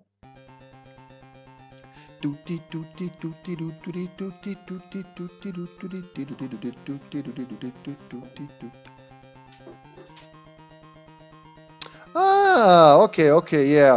I have a vague memory of that. Who was the best for the first level? I used to know, like, I used to have a turtle for each level. Their weapons are different, right? So when you die in this game, when a turtle dies, they get captured by the shredder. And once you finish the level, you get to pick another turtle, right? Once you finish the level, you get the chance to save them. It's very easy to fail. It's like a little bonus mission. If all the turtles are safe, then you get an actual bonus level, catching pizza in the air.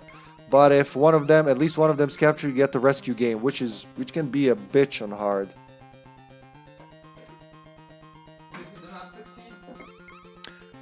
They just keep on getting captured, and you can lose health in process, so that carries over to the next level. Yeah, I'm pretty sure it was it Raphael for this level, or do we start with Donnie? I can't remember. I'm gonna say Raphael here. Was it? Because he goes like slap slap slap. Can't remember, it's been a while. I think Raphael in the first level, Donnie for the third one, because I'll need that bow staff length.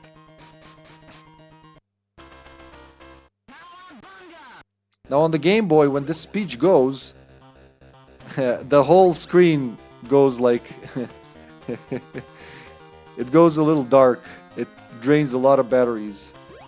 Yeah, okay. You can do the somersault. You can slap, slap, slap, slap. So Raphael has, of course, the fastest, shortest but fastest weapon.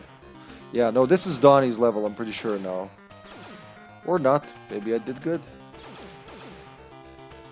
I used to do this on hard and no damage as a kid. I played it so much.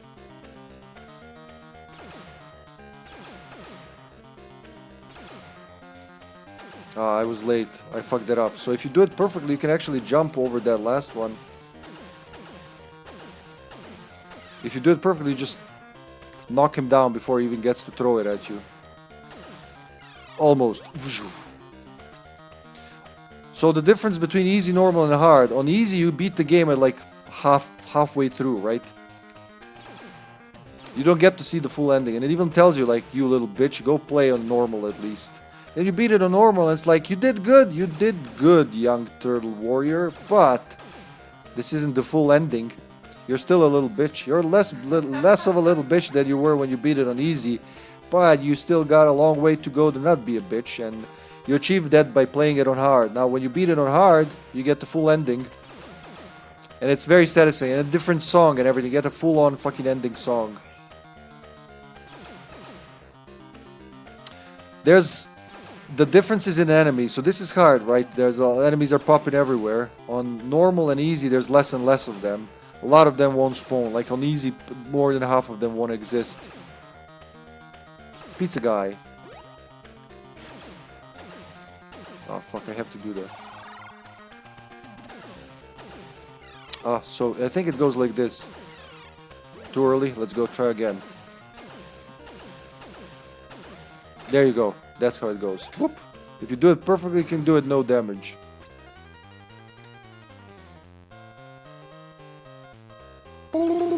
Ow. It says ninja on those doors. I don't know if you can see it. I think it says ninja. At least it looks like ninja on the Game Boy screen.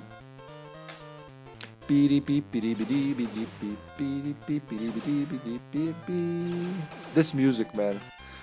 The old Ninja Turtles cartoon, even though it was nothing like the comics, of course, we talked about it recently, right?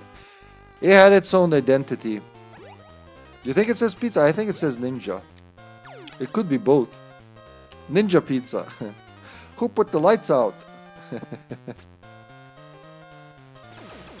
Yeah, you're probably right. Why would it say ninja? It makes more sense to say pizza.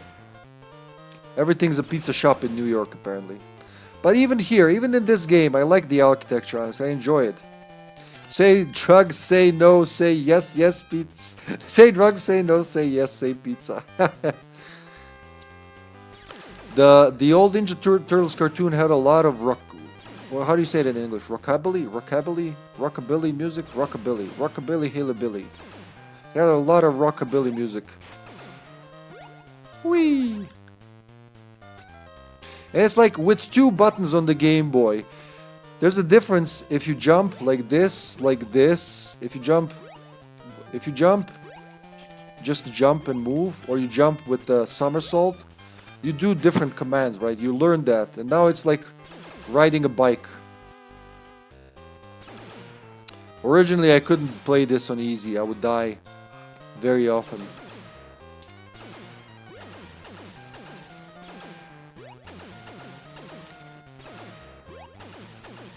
Well, man, memory is a wondrous thing.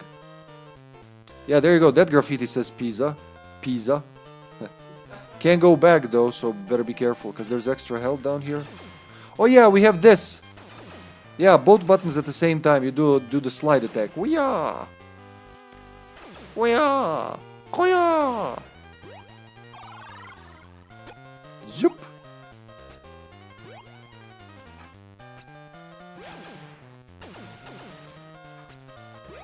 Oh, I fucked up. Okay, that was good.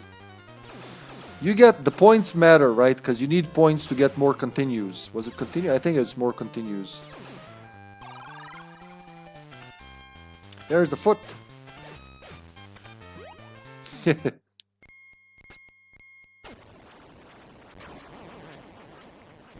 It's weird. During childhood, it felt like Turtles were always there, but they only had 8 to 10 seasons. Only, right? The 2003 show has 5 good seasons and 2 not so good seasons. And it felt like way more.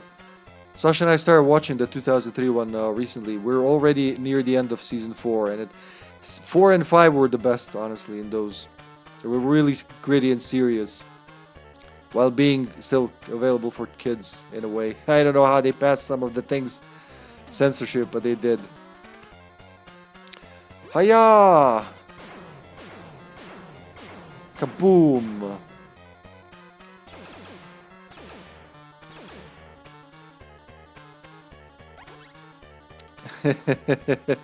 Yeah, I know, man, I know. Now it's nothing. Though they did have way more episodes, so you know the back then the American serious industry didn't have like the season could be 5 episodes, it could be 50 episodes. Kick them while they're down, or kick them while they're down and you're up. Little ambush foot. Oh. Shapoof. Oh, yeah, this on hard, this is difficult, not gonna lie, because on easy they barely go through there. Oh, it's not that hard, okay? Yeah, well, a lot easier than I remember. Yeah. Well, time just moves differently as you age because you have more experiences.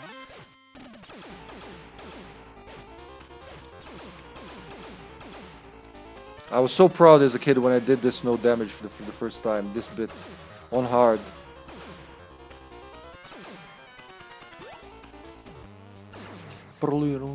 Thank you, Splinter.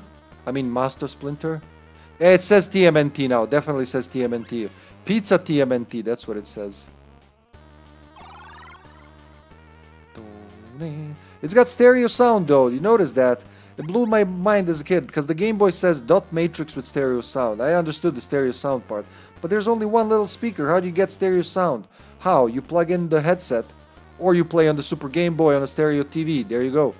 And it's really nice if you're listening with the headset. The music does some really cool stuff for chiptune to sound good. Konami had some amazing sound fronts back then. Yeah, exactly. We actually live. We think in We think logarithmically. We live. Oh, what's it called? What's the other one called? Decimally, right? In decimal terms, but we actually feel and perceive things logarithmically. Sound is logarithmical right out the bat. So when something is what was it 1 decibel higher is double the amplitude from the previous one, if you know what I'm trying to say. But it's also the experiences, right? When you're a kid, everything's new, everything's like playing Ninja Turtles for the first time. This is a great memory. When you play it for the 50th time, it's not that great of a memory unless something spectacular happens, right? So you will. They say, and I can say it's true because I tested it on myself, that introducing new experiences into your life actually makes it feel like more time has actually passed. Your life doesn't seem as compressed, and yeah, that part's definitely true. All right, Rocksteady, my boy, how did this go? No, you go. Oh yeah, So he's gonna go again, and then he's gonna rush, I think, and then I hit him. Whoosh. Oh yeah, you go under it, that's right. But he jumps again, then the third time you won't jump. The pattern changes on different difficulties. That's how. Then he's gonna do it again. Yeah, once you know the pattern, it's easy breezy. You wait for the guy.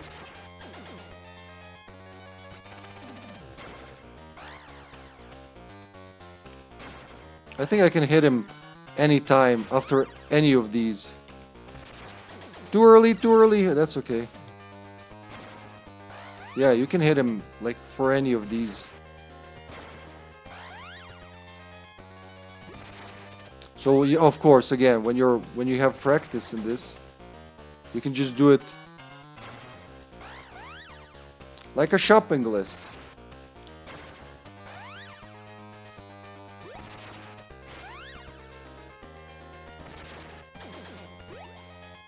Whoop. One more health bar left. Let's do it with the flying kick. Hiya! Fuck you, Rocksteady.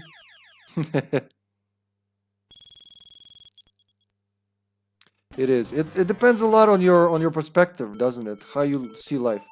Now this is one of the bonus games. All of them are, I think there's 2 or 3 different varieties. They're all collect the pizzas. And it refills your health from the last time. Now if you do perfect, it fully refills your health. It's just hard as shit on some of them. Should have gone right first, but when it throws them like this. Some of them are just easier than the others, right? There you go. For the next stage, we use Michelangelo.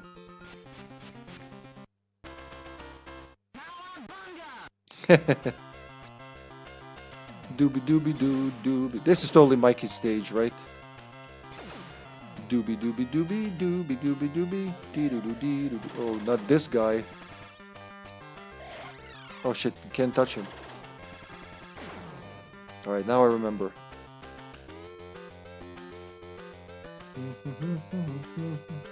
Woo! You little dick.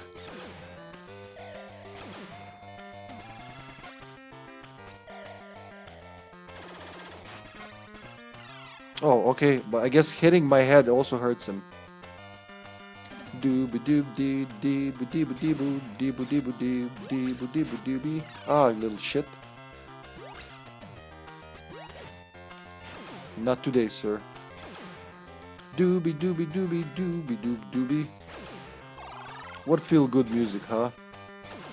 So the trick is to watch where your skateboard is and where their shadows are to align with them. So not wherever your weapon is, it's wherever the skateboard is. Yeah, they had to show me there's a guy who's gonna throw barrels at me.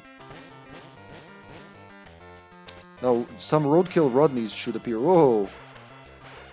Yeah, there's definitely way more enemies and shit on hard. He had a bazooka. Did you see that? That boy had a bazooka. Hiya! Tubular dudes. Gotta love that 10 frames per second animation. I just kicked the fucking bazooka shell off the air. Hiya!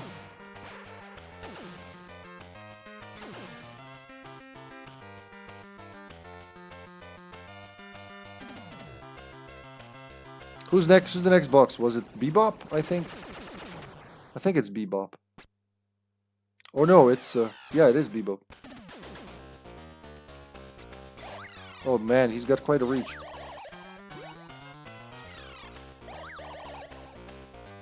Now he's gonna jump like a frog. Then he's gonna rush, and then he's gonna shoot again, then he's gonna rush again, then he's gonna shoot again. That's the hard pattern. On easy and normal, he's got a completely different pattern.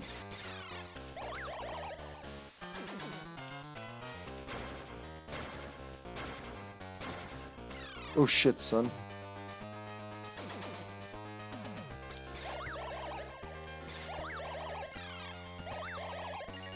I gotta kill him before he kills me, but that's gonna be hard in this one. Oh. No, he's gotta kill me first. Too bad. There goes Mikey. So the second boss, it's already like that. Michelangelo was captured. If you don't know if you don't have the... Look at him. How is his head even poking through the bars? Do they want to decapitate the poor turtle? It makes no sense, but here we are. So if you don't have like the trial and error memory, it's very hard to do. On easy, you can just breeze through it by now. Right, enough of turtles. Can't believe I'm saying that, but when the turtles were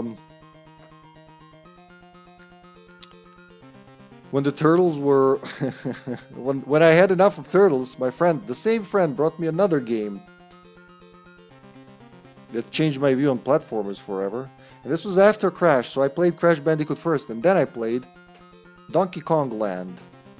It's the same cart I got back in 2001. It's spent as hell. Now this is a Super Game Boy cart, which means it's gonna have special effects on the Super Game Boy. It wasn't Donkey Kong Country, it was Donkey Kong Land that I started with. Hold on. Gotta love that turtle music.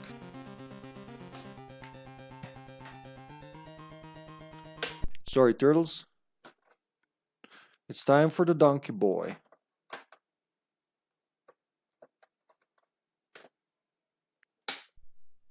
I think this is the game that I speedrun for fun.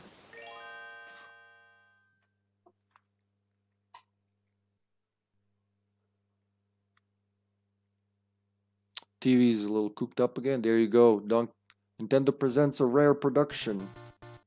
Donkey Kong in all its land and glory. Color on the Game Boy? No way. Well, yeah, if you're playing with the Super Game Boy. Well, you still got the black and white Game Boy? Get out of here, kid. All the cool kids got the Super Game Boy. It's super. I don't know. Sounds like an ad that would exist in the 90s. In the extreme 90s. Hold on a sec. Up. It's a cable apocalypse here. Where's my Zelda? There it is. Now look how smooth this is for a Game Boy game. Oh yeah, I bet. Well, they did have those weird Zelda ads, didn't they? They're always like, why were Zelda ads in America rap? That never made any sense to me.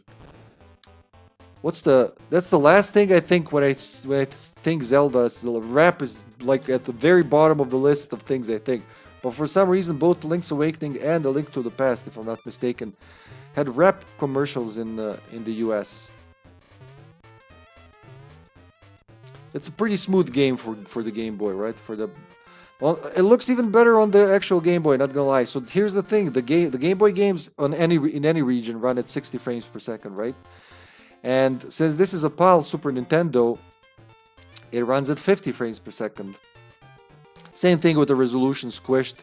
Now, when we're streaming something on the Super Game Boy, I have settings that does the proper aspect ratio. I'm not doing that today for any games. Like I said, just booting them up and playing them, vanilla. But it does the interpolation from 60 to 50. And you can see it in the movement. That and the CPU. So the Super Game Boy has all the parts of the Game Boy, albeit slightly overclocked CPU, just barely, but just enough that it runs at like a few percent faster than the actual Game Boy. Barely noticeable for most people, but if you're a geek and sensitive to timing, you will feel it. So with all that, that's why it's moving like that. If you can see that. Some people can't see it. Some people just see smooth movement. Now, like I said, this is the game that I speedrun for fun. I think this is my best record so far. 1 hour 52 for 100%ing the whole game. This was some 10 years ago, I think, last time I did it. But I would do that every once in a while. I would boot this game up because it was one of those games that blew my mind. I turned it on and I didn't expect it to be as Donkey Kong as it is. This was my introduction to Donkey Kong, really. So Super Game Boy. It's got its own recommended.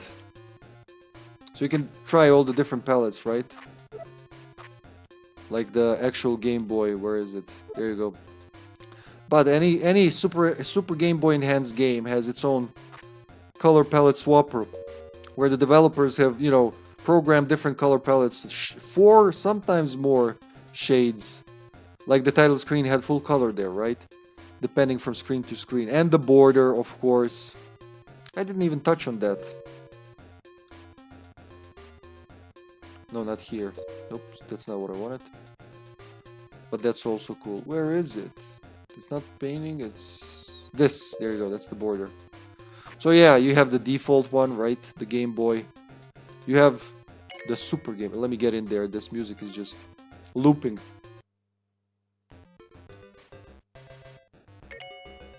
That's a lot better. Let's listen to the Jungle Japes.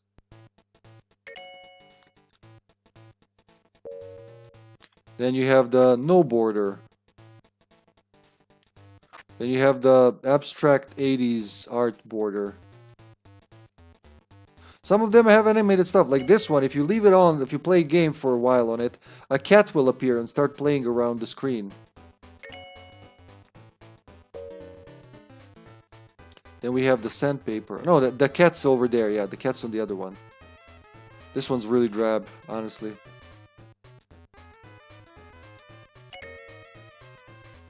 This one reminds me of something on the Super Nintendo. It's nice pixel art. Cloudy day, maybe. Going to the movies, maybe? Yeah, the audience will move occasionally. They'll do shit. This one's also animated. This is the cat one, so this one, cat will start walking on the screen after a while. Almost like a screensaver. Yeah, I think they'll start jumping off the screen, actually. That's what happens. So these are all like super Game Boy default borders, right? The pencil one. I think something happens here as well. The pencil starts moving. The super abstract one, fourth dimension. And then you have the custom one. You can draw your own. You can make your own color palettes, but you can draw your own borders. How many dicks were drawn? Now, of course, this works a lot better if you have the SNES mouse, right? We'll go back to the default. No, not there, sorry. Here. Whoop.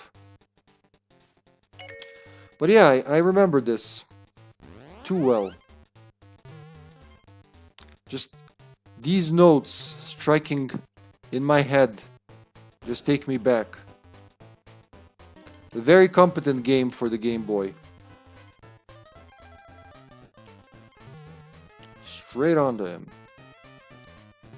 You couldn't do like two monkeys on the screen of the regular Game Boy, right?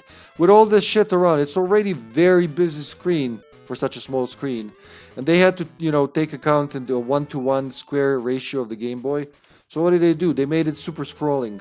I don't even know how square. Rare did it, but they did it, man. They knew how to program for Nintendo consoles better than anyone.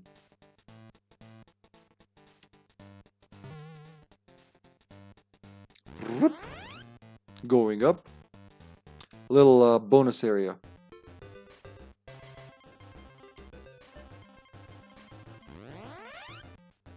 Let's check out some other level. Wait, why can't I leave? Maybe we can't leave from the bonus? Yeah, I can't leave from the bonus. Then we have... First time I played this, I was stuck on the second level. Instantly, second level, stuck. I was stuck for weeks here until the physics clicked with me. That was it. Because this game has weird physics, It has different physics. It has pretty cool physics for a Game Boy game. But this is an icy level right off the bat. Because in Donkey Kong Country, you don't get to ice until like World 3 or 4. Here, second level, first world. Fuck you, player, little kid. You play on ice. And I kept dying and dying and dying until I figured it out. There was a life. There was an extra life.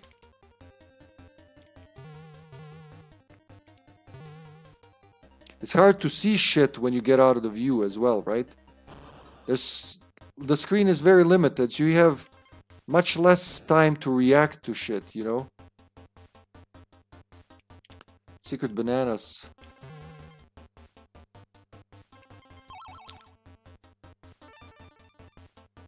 Ah! Bitch, I thought I rolled, but I got a spare monkey. I got a spare monkey in my trunky. Well, I need him, right? Come here, boy. Ah! Shouldn't there be... Or maybe just jump. That's a secret bonus barrel. Super secret bonus. Yeah, there you go. You can just jump. Get the lives. At least one of them. When pigs fly. You know when they say that? When pigs fly. In this game, pigs actually fly. I think these enemies are only... I think they appear only in Donkey Kong Land. It was a weird sequel, Why do I say that? It's not that weird. It was weird back then, I guess, for people. It was a weird sequel to Donkey Kong Country. So they wanted to follow it up with a pocket game and how to adapt Donkey Kong Country for the pocket. Well, you change it completely. It's a sequel. Diddy and Donkey are trying to prove themselves to Cranky Kong that they can, how do I put that?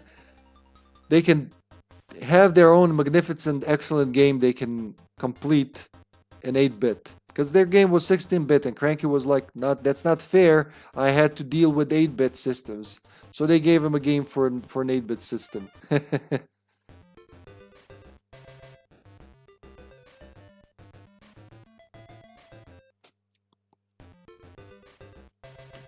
The piratey levels.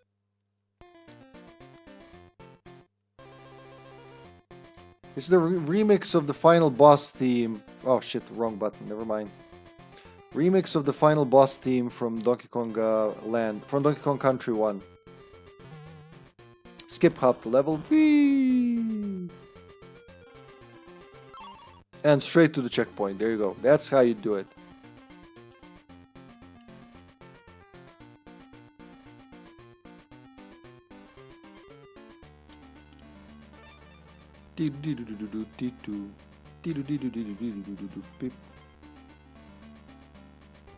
Go Donkey, go, go, go. Love the little star effect when you swap monkeys. Whoop.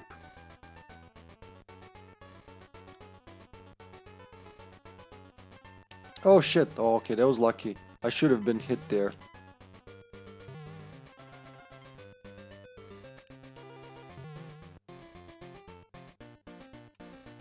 I think this is more job for Diddy Kong. Can I do it? It's hard. Oh, there you go. These are supposed to be like giant hornets, I think. At least they were in the Donkey Kong Country series. And on the cartridge, it looks like a giant wasp hornet thing is chasing them. But look at it. I swear to God, to me, it looks like a flying lobster. I don't know why. It always looked like a flying lobster to me. They're tough to kill, though. Oh yeah, the snake ropes. But the trick is to get to the top, and they can't spawn if you see the source. Anything down here, maybe? No. And you climb the ship up and up and up and go and go. There are levels you don't have to go through as well. You can just like skip half of them. Not really half, but you can skip a good deal.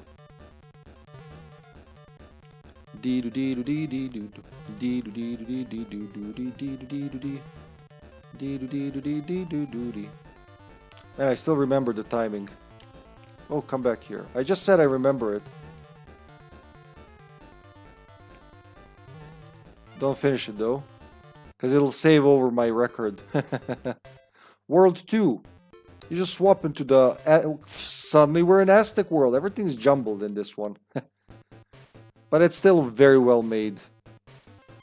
It's amazingly made. What am I saying? It's a fucking miracle of Game Boy programming.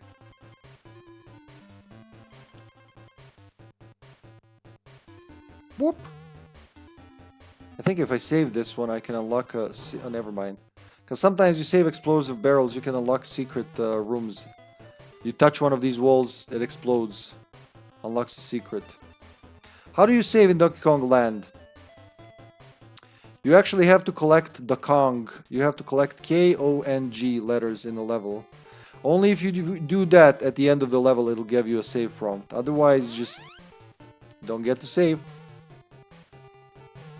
There's a lot of unique stuff in this one in the series. Because Donkey Kong Land 2 was basically Donkey Kong Country 2 on the Game Boy. It wasn't its own game like this one was. Oh.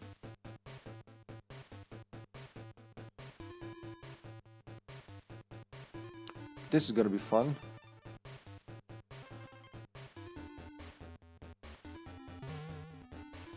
Checkpoint. Life, almost had it. You gotta know they're there, you gotta react instantly. There's no fucking around when you want an extra life in this game. Because it just flies away.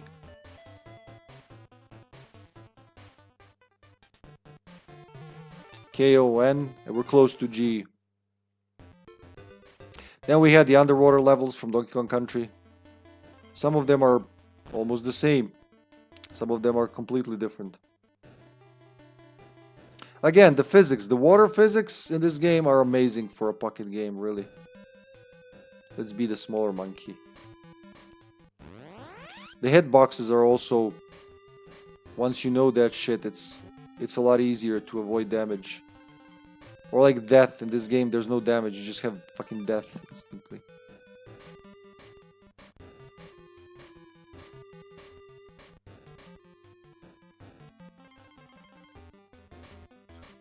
Do I even know? There's these, and then there are other kind of underwater levels. The panicky ones. Yeah.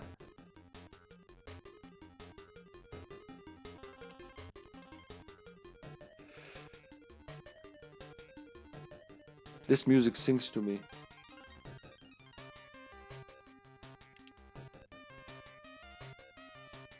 I wonder what it's called. I don't think Game Boy games ever got soundtracks, do they? How do you release this as music? I mean, there are people who would buy it, but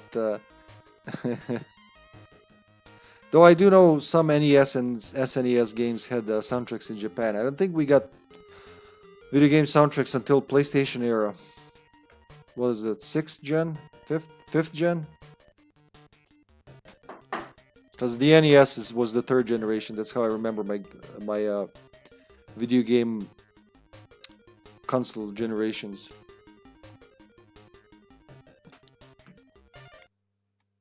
So that's the one where the croctopus is chasing you, right? Let's get all the way to World 3, I guess. Oh yeah, the Rocky Mountains. They're not, I just call them that.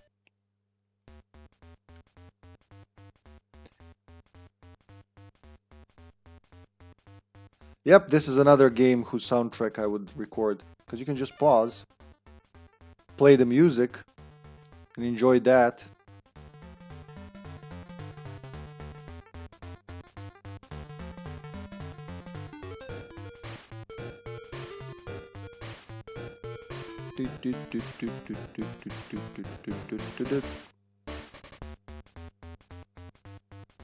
Oh, it's really good. Again, for chiptune, you had like just some noises to make music with, and they did it.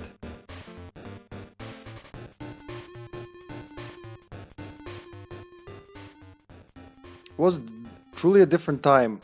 We played Game Boys a lot. NESs and all that.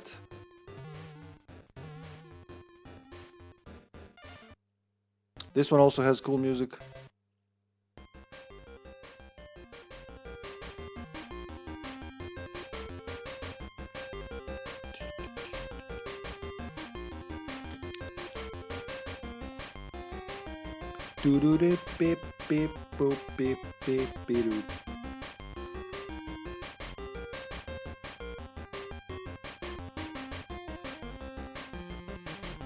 Amazing stuff.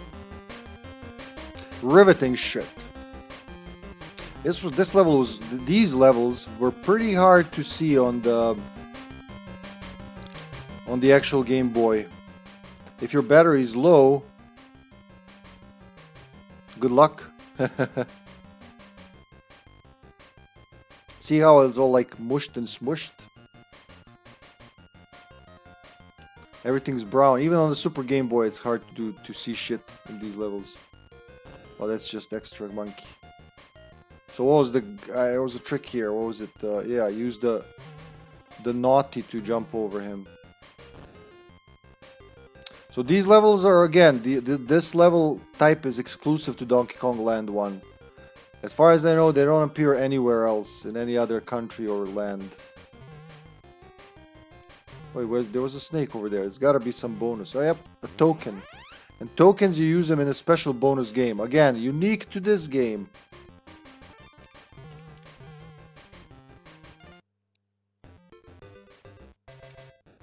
And then there were the sky levels. Again, unique for this game. See all the hearts? It always reminded me of like cartoon boxers. I always call this the boxers levels. Because it looks like somebody just threw a lot of boxers around. I don't know why what this is supposed to represent, but there it is. You're on the clouds, boy. Is it heaven or hell? Maybe it's like monkey heaven. But why are there murderous hornets around there, huh? I think I saw... no, wrong button again. AB. They're right underneath that. Did he just fall through the elevator and die? Oh god. Just can't mess around and save. I don't want to save. So... the final world. There's only 4 worlds in Donkey Kong Land. Now this whole world is homage to the original Donkey Kong on the NES. The city backdrop where Cranky Kong, then known as Donkey Kong, would capture the princess and Jumpman would rescue her, right? Do I have the barrel? Yeah.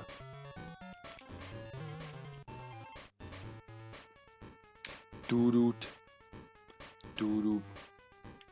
Doo-doot. How do you jump when you can't see where you're jumping, huh?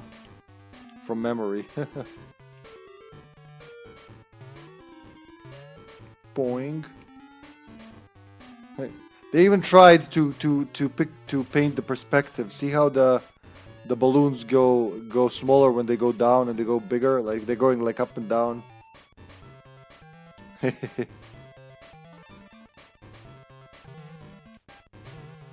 Really good soundtrack, yep. But then there's the second variation of this world, the blimp ones, with that constantly moving background. So there are windows. I guess that's supposed to be windows looking outside, but then there's something moving in front. I never understood that, but again, the music and the action kicks ass, so you know, I forgave it. And this is truly a special level because if I do it right, yeah, you need all the Kong letters right away, and you're not gonna stay with them. You're gonna use them on this gizmo to make a bridge out of Kong, and you do that a couple of times before the final time. Yeah, you get all the Kong letters for the save. And then this one. Yeah, these are definitely homage to the first Donkey Kong. The buildings, like the construction site girders.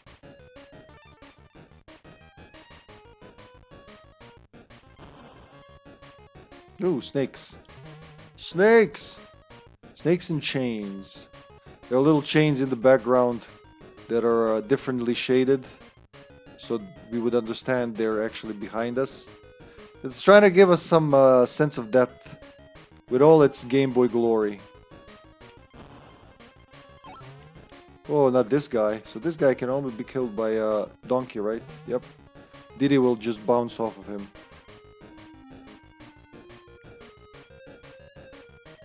Boing.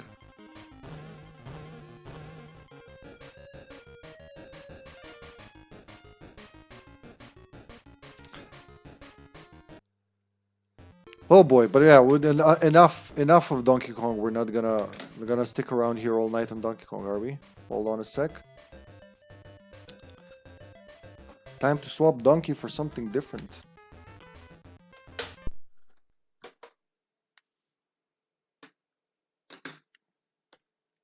Not gonna dwell too long on this. Yeah, but it's important because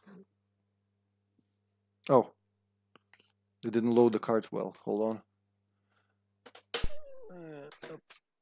Bump. How about now? There we go.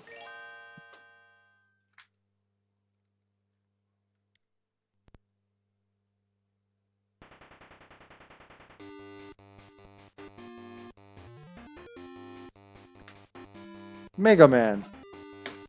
Again, the same friend who brought me the Game Boy and Zelda and a lot of Game Boy stuff, one day just came and brought me Mega Man. He traded it with someone. He's like, oh, this is a cool game, I would like you to try. And I did. Until I beat it, I couldn't rest. Couldn't remember shit in this game now. where to even start. You only have 4 robots to fight, right? If you ever played Mega Man, you know what's going on. If not, we'll get to that. So it's like Cutman, Elecman.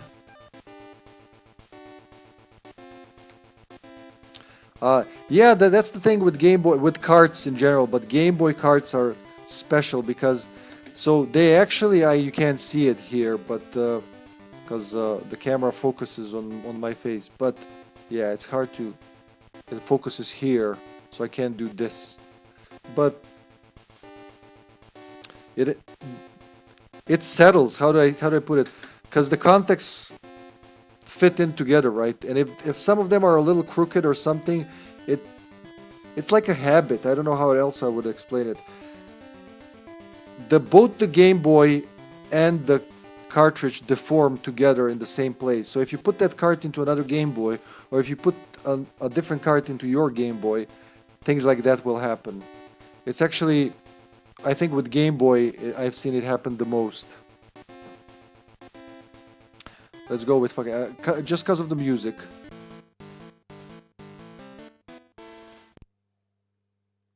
Cut, man. This music. This is what bought me. And I had to play more.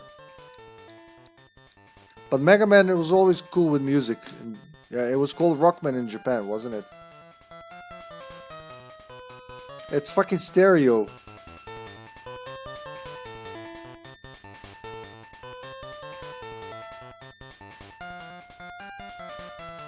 That was so cool. Even on the little Game Boy speaker.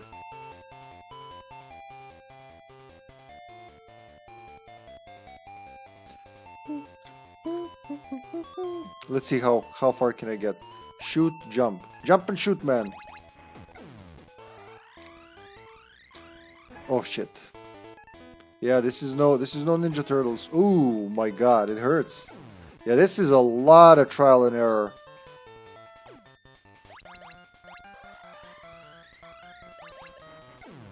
Oh, I get a life right away. That was lucky. The game realized I suck ass at this right now, so it wanted to help me. Ouch. Yep, takes a lot more practice than good old Donkey Kong. Oh, I didn't even see that. Didn't even realize that's where you die. Can we get better colors for old Mega Man? Was it here? Yeah. Something bluish? I don't know. Make it blue. Oh god, no.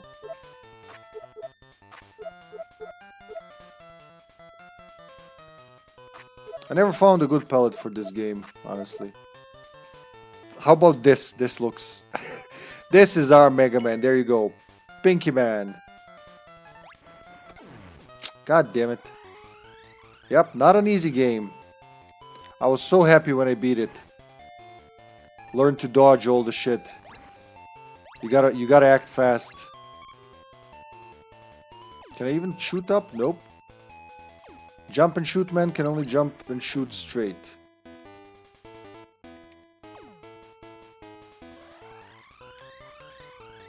God damn it.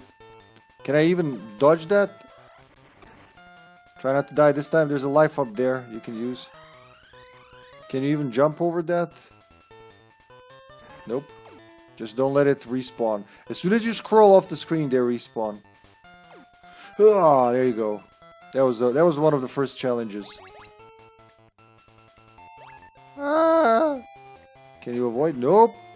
Can you even dodge it, I wonder? Yep, you can, like that. So you gotta stand kind of right underneath it.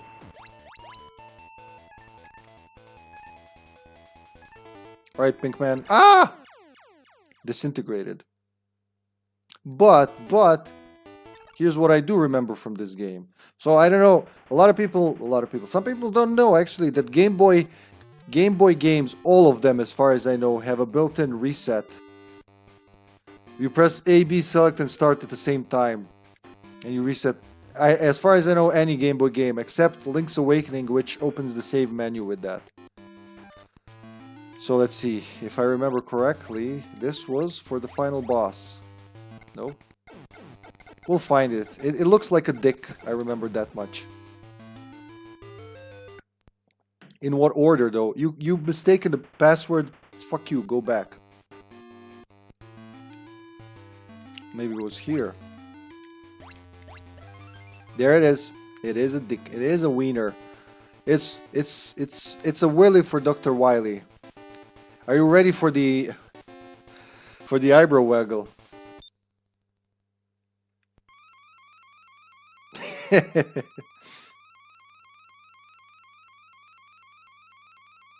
Hey baby, wanna fly in my spaceship?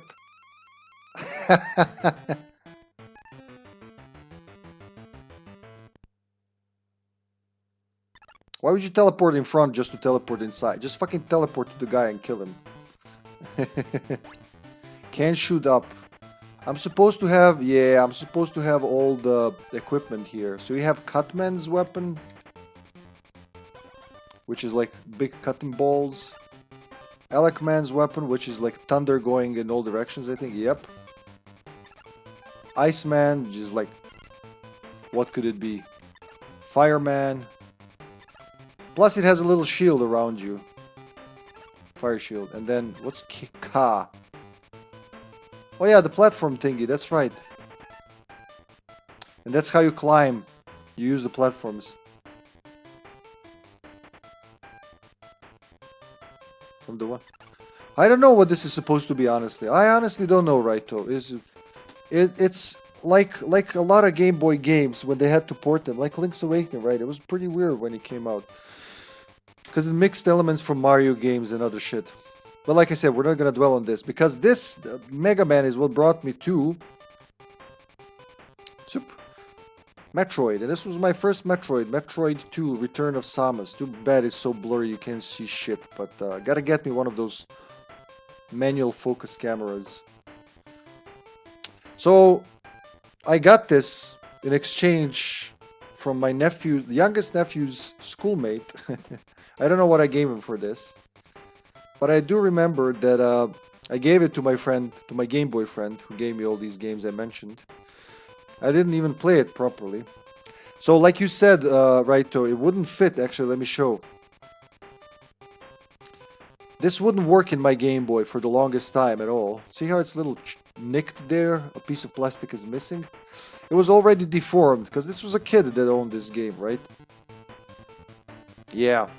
It's no problem now, of course. Now it's used to my both Super Game Boy and other Game Boys. But back, like first when I tried to pop it in, it just wouldn't work.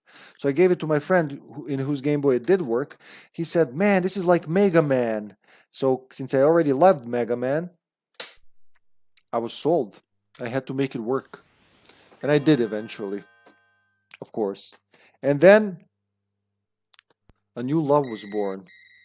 So this game came out 2 years before the Super Game Boy, right? But it's one of those that has a built-in, like the Super Game Boy recognizes it as one of the first party games and gives it a palette automatically, G4, which I like playing with because it's, oh shit, cartridge moved. I was just praising you, cartridge, because it looks special. How, I don't know how else to put it. Do we have the Nintendo logo? Yes, we do, because that tells us if a game's set correctly.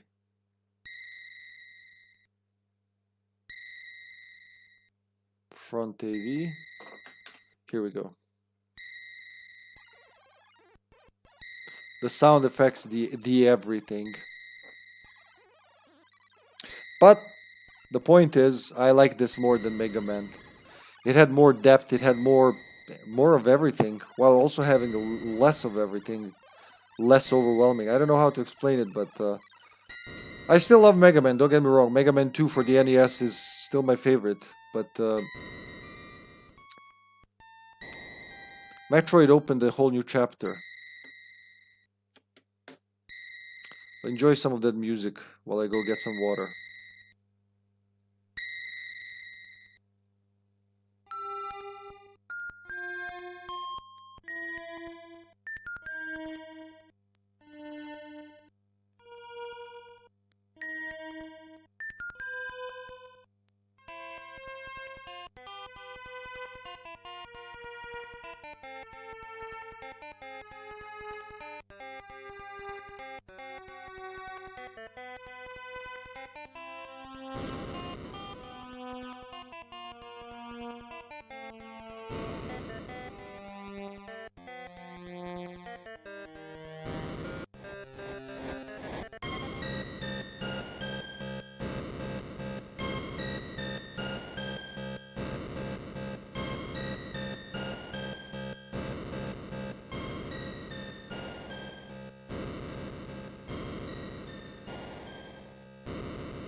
Gotta love that.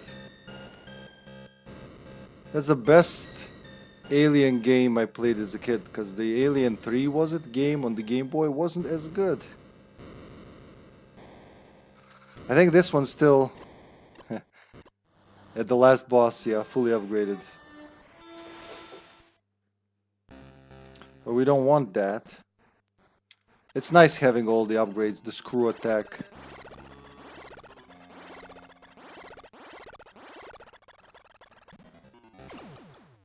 Let's get out of here, boss. Is this one? Yeah, this one's also mid-game. There we go. Fresh one.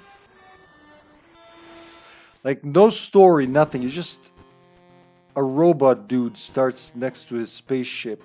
Goes to hunt these aliens. I had no idea what I'm doing and why, but I just figured it out by playing. The music, the first notes instantly bought me. I was like, oh, this is very... You can jam to this. Right off the bat, it's a lot more mobile than Mega Man, right? You can jump, you can do somersault, you can jump. It's like Ninja Turtles, like you can jump like this or like this.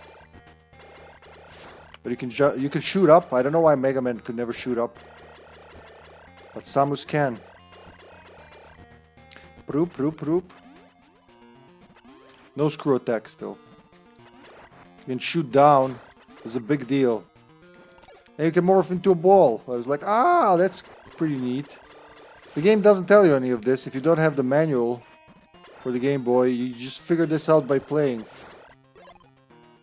You get a rocket. How do I open my rocket launcher? Boop, you press select. Your arm opens and shoots rockets now. Ah, my health, you bastard. You can't lay bombs yet. Yeah, that's right. Metroid 2.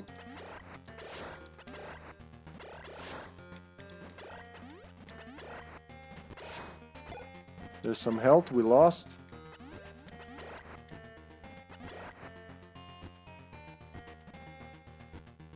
The very first save station is... Well, it's to the left. The very first Metroid larva, actually. They start in larval stage, right? Here. It's kind of like aliens, you know.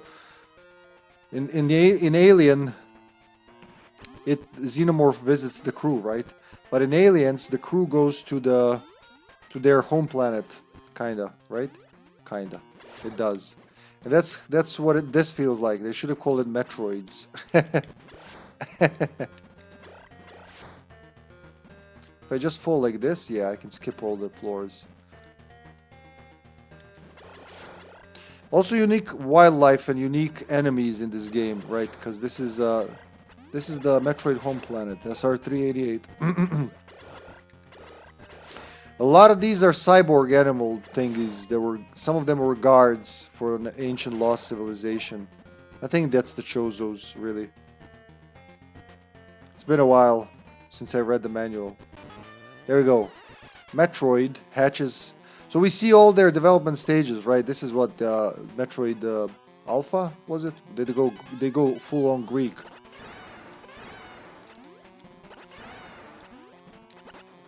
Oh. 5 rockets. Then the counter shuffles. 38 Metroid left till the game finishes. But then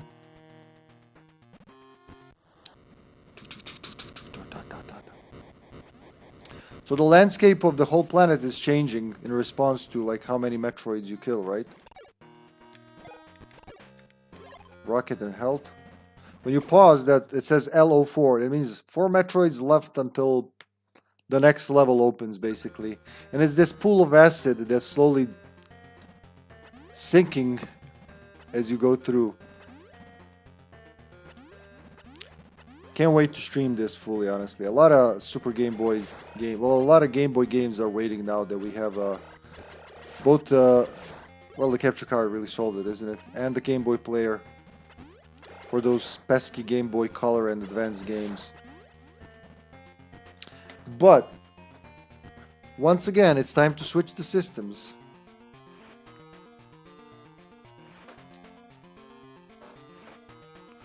We're going full on Super Nintendo this time. So we can take the Super Game Boy out.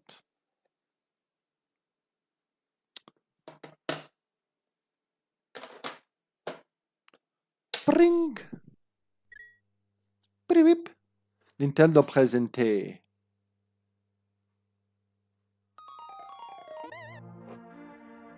What the hell? Wait, these things don't happen when you're normally playing. Did the game just load into Kakariko Village out of, like, literally nothing? Yeah, I've never seen that before. Like, it just loaded in sound effect and then Kakariko Village music. A lot of these haven't been used in a while. So I'm guessing some shit's happening. Corrosion, maybe? This was the first game I got for my Super Nintendo, right? My mom bought me a Super Nintendo under with the explicit agreement that I don't use the family computer we just bought for games. It kind of worked for a while. As you can see, it's the French version, the only one I got. Super Game Boy, because we didn't give it an honorary mention, really.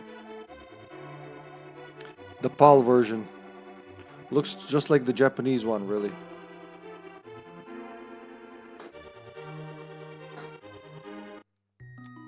But it's linked to the past. What can you say? Here we go. We have a fully finished save. Let's go with a new one. Let's name it Zelda. What's gonna happen? I don't think anything on this one. No, nothing happens. No. I mean, even German, French, Spanish, Italian, the Euro 5, they were rare until very recently. But as far as I know, maybe there are some niche games that exist in Serbian. I know GTA got fan Serbian translation, only it wasn't a thing here. You either play games in English or you don't play games.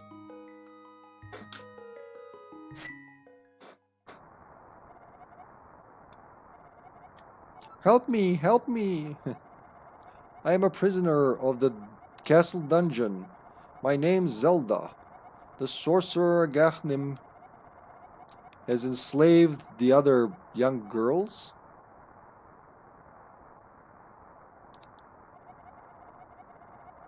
I'm the only one that remains. He's trying to control the castle. Arachnim is controlling the castle and is trying to force open the seal of the seven sages. Yeah, I had French in elementary. I can understand. Well, I love languages, really, so I can understand French, German just by like reading it. I can't always pronounce it. I can't always speak, but hey, I helped some French tourists in Belgrade once and they understood, even though I probably sounded like a like a robot to them. But yeah, Spanish languages are pretty similar once you get the you know, through their shtick. When I got the Super Nintendo in this game, I think I spent like, let's say, about 24 hours a week playing it. My French was a lot more fresh back then because I was still taking my French. Well, we get a glimpse of what this game's gonna look like one day when we stream it, huh? Pretty smooth. Again, it's one of those PAL conversions, but no, they didn't release anything in Serbia, man. Like I was saying in the beginning, I don't know if you were there when I started. When I was talking about the piracy was just like crazy here in the 90s, because there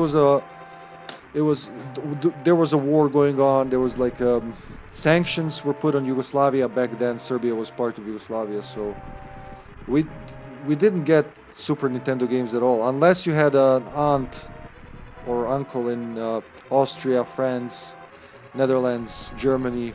That's how we got these games. Now this one specifically, a friend of mine knew that I liked Zelda. Her father traveled to France often, so she asked him to get me a Zelda game, and he bought me a Zelda game in France, which was, surprise, surprise, in French. Alright, I'll help you. Hold on, I'm just talking here, Zelda.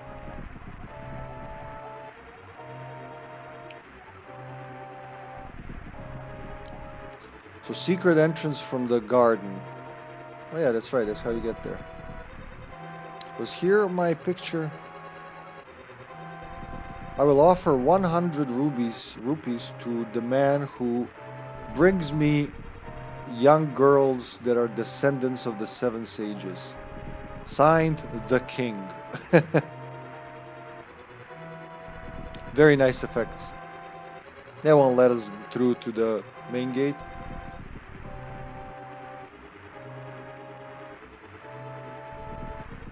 You know about the Chris Julian room in Zelda, in this one? So this here place has a secret room. Once you in the game, you gotta start at a certain place and run. You gotta load your save and run all the way here. Yeah, you know that. Yeah! The little glint. Bing! -1. Oh, Zelda! I don't think I can make it. Take my sword, my shield, and listen to me good. I shall say this only once.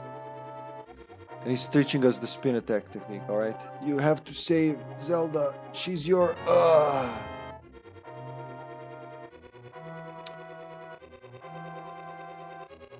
Yeah.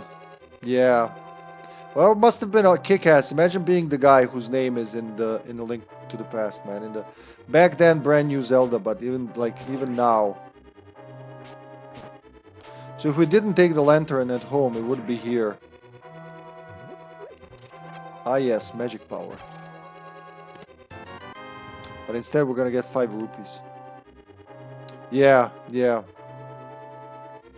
Hey, this was before internet and everything. I bet the guy was like beside himself. I think he posted once in Zelda Universe forums. Actually, I think I was there because we were talking about it. I don't know if it was supposed to be accessible. I know that's how you access it. I know it's connected to that competition. Not sure if we were supposed to find that or not, but it's in there. People know about it now, right? Here comes kick-ass music.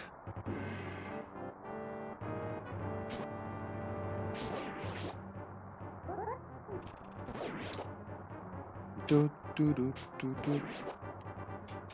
Dee doo. Dee dee dee dee dee dee doo. Man, I love this music. And any Zelda it appears in, it just brightens my day. Hiya! Pot bandits.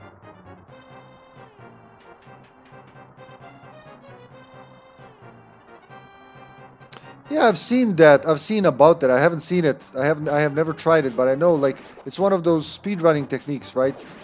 You trigger a glitch basically that transports you to the ending, something like that. So I know Link's Awakening we played earlier. I know that one has. It doesn't work in the German version or in any like updated version, but in the first versions you could just like skip. You could go left side of the screen and appear in the next room on the left side where you shouldn't be, right? The map.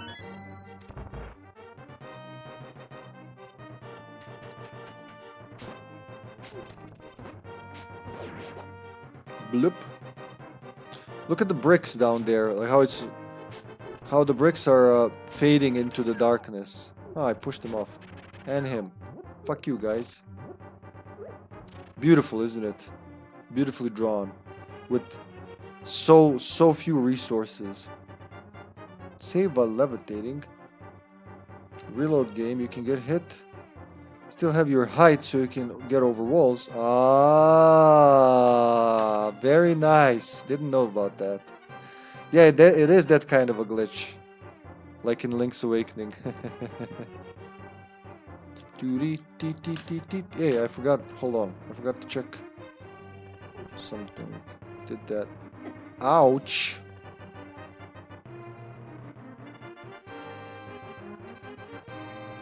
We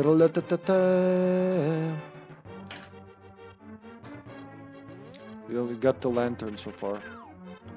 They try so hard, you just push them off. Link the brutal guard killer. Where's my pot? It's disappeared. Love his animation in this game. He just looks so goofy. Look his legs. They're flying like a comical cartoon character. And when you're pushing something... Was it pushing or pulling? Yeah. You can see the sweat just flying off of his face. Come on. The green ones need 2 hits. The purple ones need... Blue ones need 3 hits to die. That's very interesting, right? I like learning about stuff like that. On guard, you evil guard.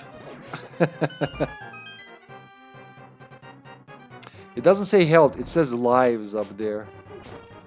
In French. Literally translate to lives. So not like a health pool. My first tool, the boomerang. And one of the most versatile. I wish there was more Zelda. There were more Zeldas on the Super Nintendo.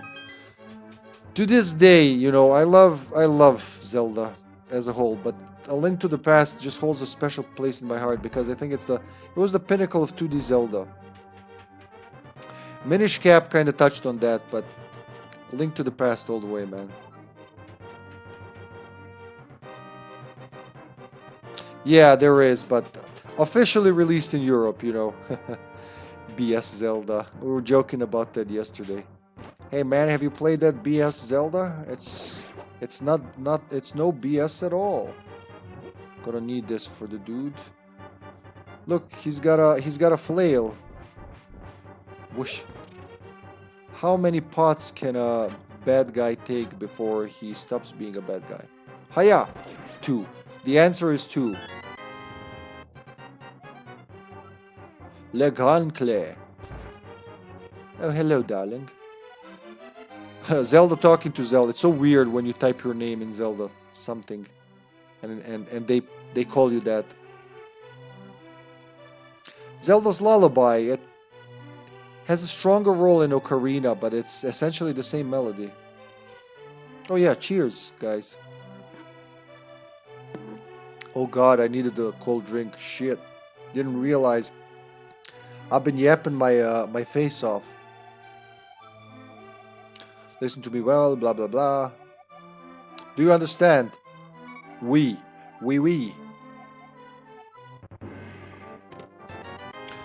Why was she imprisoned with 5 rupees in her chest? What was the point of that? Like, here, I'm gonna imprison you, you stupid princess, and kill you and drain your life. But here's 5 rupees just in case, so you're not bored in your dungeon. Allowance for food, yeah. She had to bribe the guards to get some food. I remember how mind blown I was, because I played Link's Awakening, right? Then I played the Oracle games, Oracle of Seasons and Ages. Well, Seasons, I didn't have Ages till way later. And then I played this, and for the first time in like 3rd game I'm playing that's called The Legend of Zelda, I finally meet the Zelda. And so early in the game. I think you can go around, right?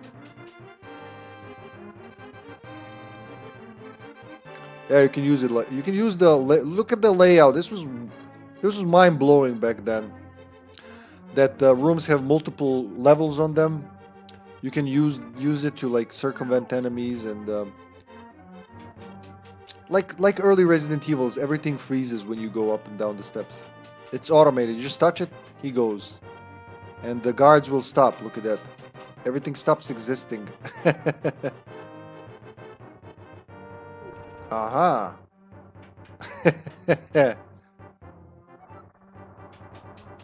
Dee-doo. But yeah.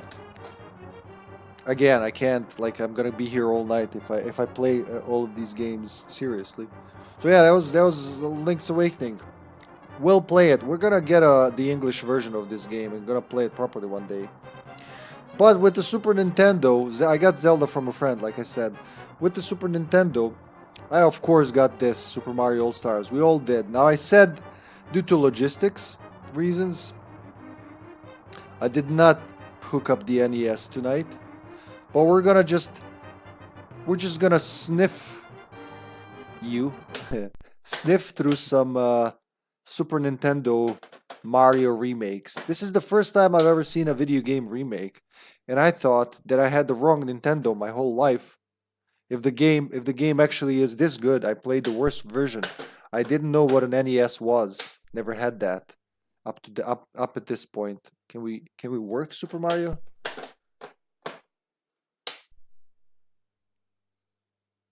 It should say Pearl Bink. Alright, this one wasn't used in a long time. Obviously, didn't even check it before starting. Now slightly move the cartridge like so. Let's see if it works now. Yeah, there you go. There you have it. Again, really good effects for one of the first Super Nintendo games, right?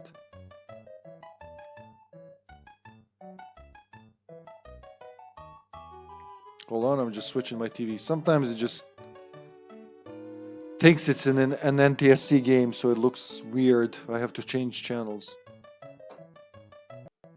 This sound front from this game, from Super Mario All-Stars specifically, like all the sound effects, all the redone melodies, they still echo in my game. Yeah, sometimes some of them will look like right at the screen. It changes. Sometimes they'll still keep talking when the light turns on. They'll be like, "Oh shit, we should be frozen."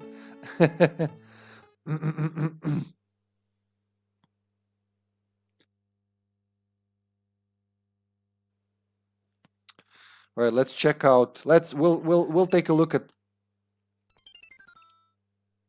which one. Last played Super Mario Brothers 2 Western version. 1987. Fourth world. Let's say new. 4 saves per game. That was really mind-blowing. Yeah, I love 3 as well. I didn't like 2 as much until recently. Something clicked. It's one of those games I was like, oh, it's not that bad. But I never beaten Lost Levels, honestly. So this. So much better than the NES version, right? the grass is animated and everything. And I thought I was playing the wrong version. I thought that like my Chinese Famiclone just had the really wrong version of this game. Didn't know this was a remake. I thought this is the Nintendo version, and then there's the Chinese version. Man, it's been so long. I forgot how this physics works. I could have done both, but you can't go back in the first Mario.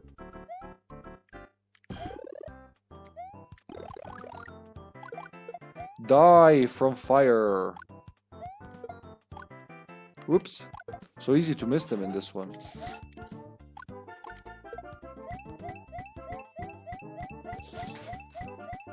If you time it right, it's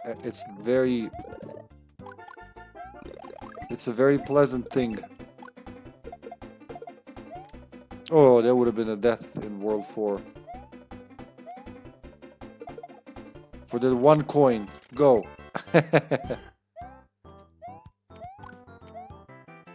Hiya! What was the... I forgot what was it. Like, was it time or something that you get the fireworks? I remember there are fireworks. I just forgot how you get them. You gotta complete the level in a certain way to get the fireworks.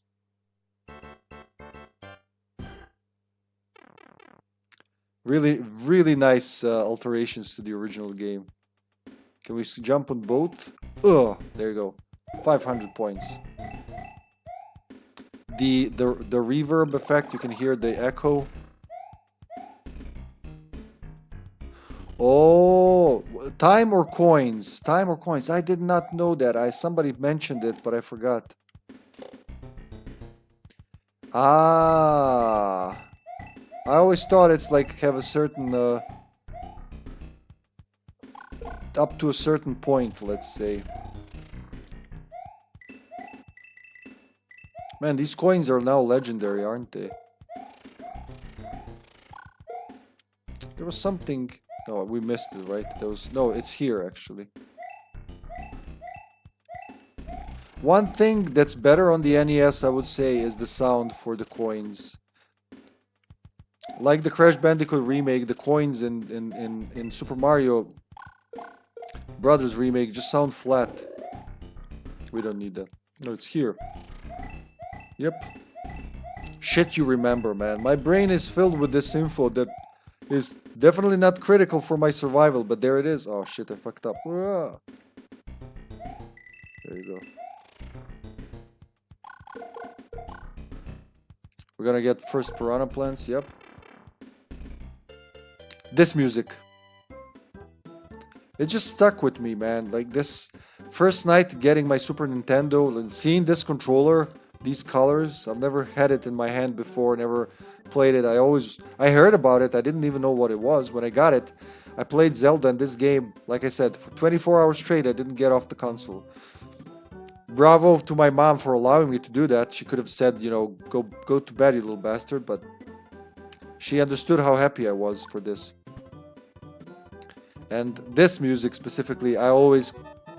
When I think of Super Nintendo, Super Mario, it's this music. First thing I think of. Not Super Mario World. Not any of the classic ones, is this one. And Mario showing peace. Mario was a hippie as well, you know. Doogie doogie doogie. When the music gets on crack. Damn, the physics is totally different from what I'm used to lately. We're gonna time out. Not unless we go to the... Well, actually, I'm not gonna make it, am I, at this time? World 3, go. 10.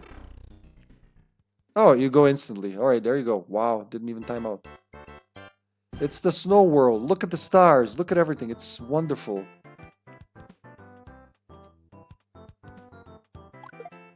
Flying Koopas.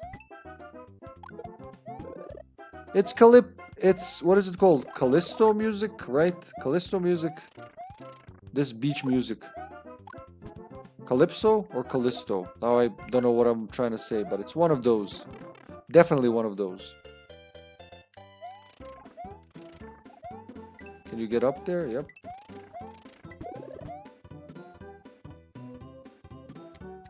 Yeah, that would be nice if you're like if you're artsy. Can you get in there? Yeah, you can do it if you're running, I think.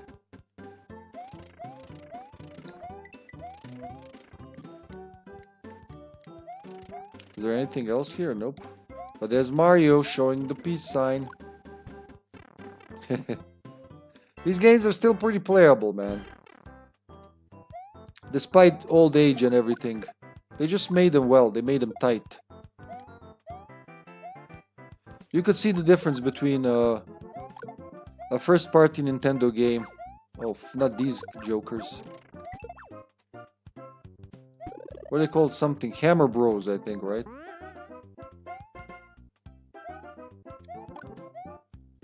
Oh. Ah, brutality. Die. There's another one. Yeah, it is. You're right. It should be V, but I just see it as peace. Oh, that one's not flying. Aya!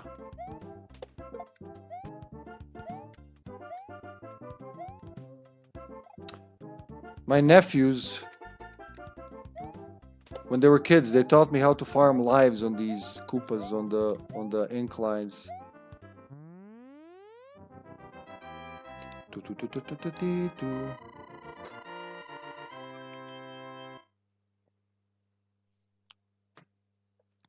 And so on and so on. Save and quit, I guess. Biggie, biggie, biggie, biggie.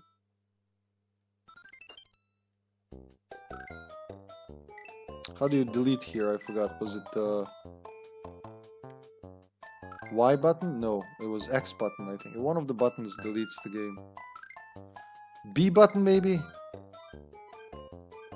A button. A button raises file. What a weird combination. Yes. Oh, fucking fuck. Never mind. I'll just do this.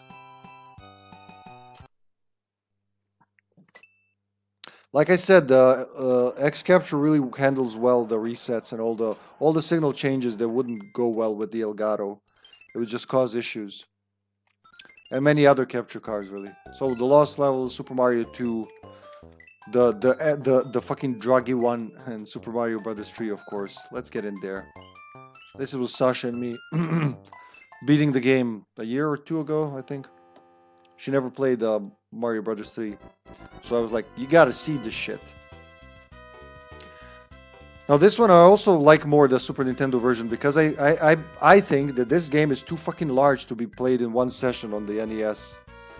Maybe when you were a kid, so I never beat it on the NES, but I played it originally on the Super Nintendo and that's just how I like it.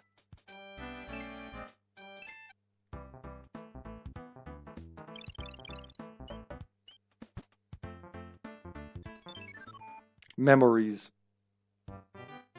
It was really big when this game came out, wasn't it?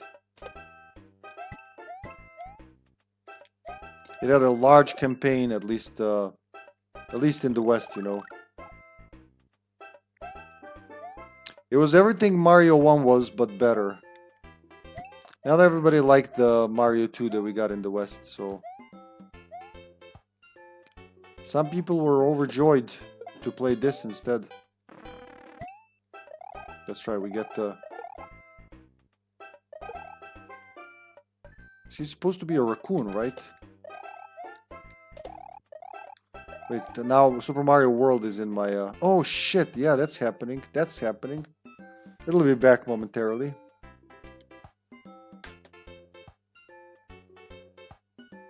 It's been that long. Shit, son.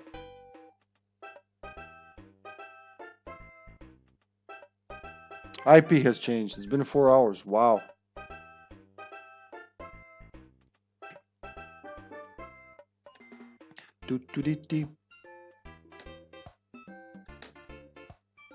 Better write that.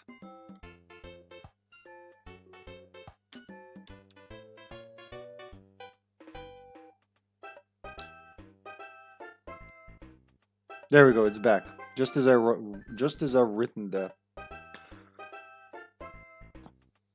Refresh chat. Because Streamlabs chat has an issue with that.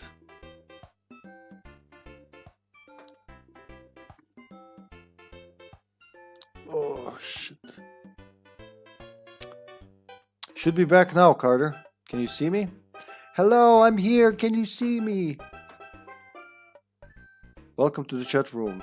Yep. All right. There we go. All right. Thank you, guys. Thank you. I forgot completely. See, I dare to have fun again and see what happens. What was the flying in Mario 3? It was the P bar. That's right. You got to get your P bar up, man. Hiya! That's right. You can fly if you only try. My life, my life. You wouldn't dare take my life. You can carry them here. Yeah, that's where the carrying mechanic also started. We gotta get that P bar up. The 1 coin, because it changes lives. There was something up here. No, it's good one, but it's Angry Video Game Nerd. He was when he was talking about this game, it was like P bar. Why do they call it P bar?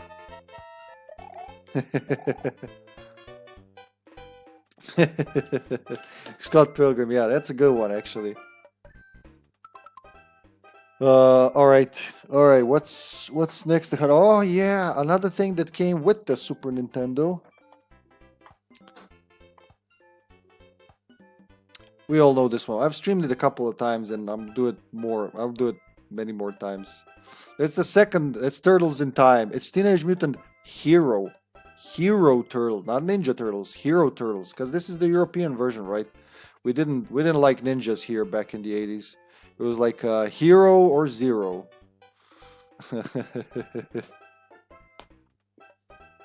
There was some, I don't remember what there was, but there was some, UK had an issue with ninjas or something. Michelangelo would use the rope instead of nunchaku, and they were Teenage Mutant Hero Turtles. Ah yeah. Now that's how you play Turtles. I like the Game Boy one, but Turtles in Time is Turtles in Time, man. Nothing beats Turtles in Time when it comes to beat 'em ups for me. Oh god, it's so much better. Last time we streamed this on Elgato, the blinking effects, the strobe effects were shit. Amazingly animated for a 1992 game. Look, it says Teenage Mutant Hero Turtles. So what I do here, I like my turtles hard, and I like using X for special. So 3 buttons. God gave us 3 buttons here. 7 lives, manual dash, color mode. Animation is like in the 1987 cartoon, right? Comic tries to emulate the comic book shading and all. So all the turtles have different shade of green. And some people don't like this for some reason, but they don't have pupils in the comic. Or in the 2003 cartoon. Or like in many, iterations. They added pupils in the 1987 cartoon, I think, so they wouldn't look as scary. But they're fucking mutated turtles. They don't need to look cutesy-wootsy. At least that's how I see them. I like the Turtles comic, and I like the 2003 show. I like this one as well a lot, but it's just different kind of turtle fun, right?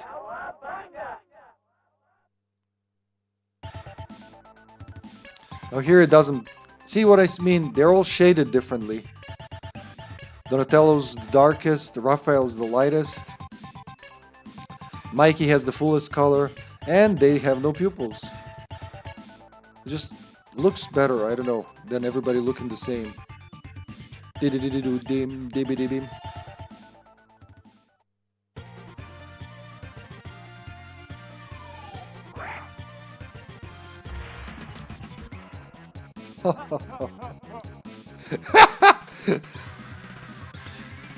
Bring the statue back, you bloated beanbag. Those insults. Why is Splinter's jaw on the floor?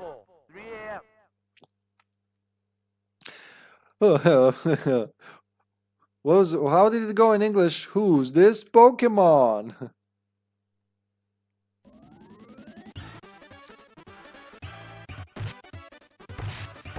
So you get 1 point for killing normally, 2 points for that, and 3 points for, if I do it right,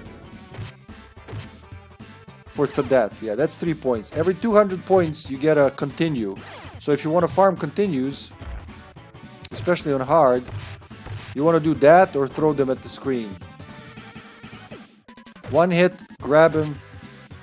You gotta be close, but you gotta be aligned with him. Hiya!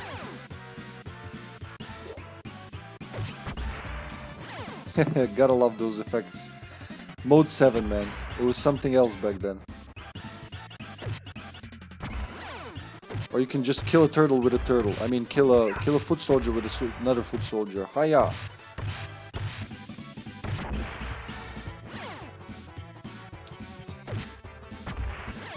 Extra points, thank you. We gotta do a run of turtles in time once where we're gonna call it a throwaway run, because we're just gonna throw them all off screen. Quadruple whammy. Woo! Ah, bullies. Wee! Wee! Hiya!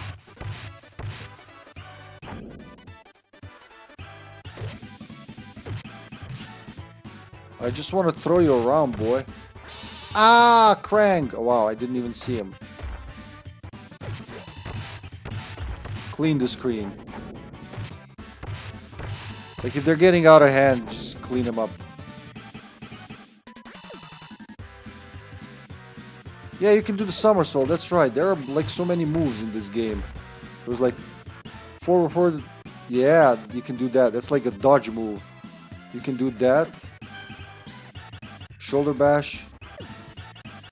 You can jump and then go wop wop wop wop wop. Or you can jump and kick. Depending on the timing, you can do different moves.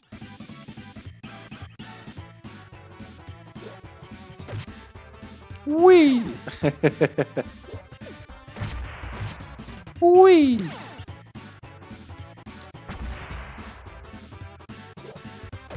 Wee! Okay, time for some... Ah, no! Just throw him. Oh, he's scolding me.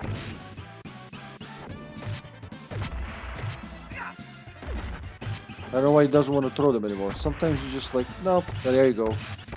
He got back into throwing business. I think was it hard, 100% on hard for no, 200 for life.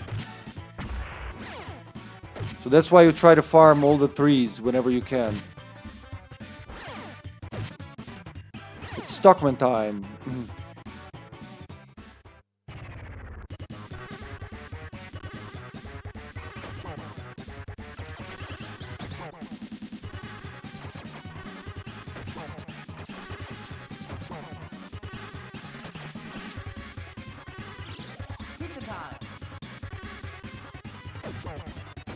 Beat the shit out of the fly, man.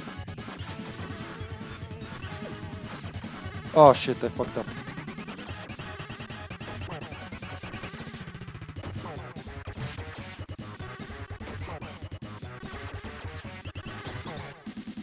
Ouch.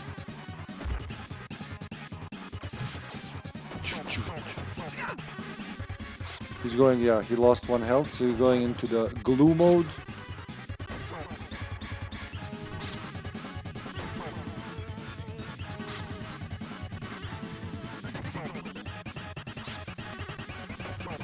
One bar left.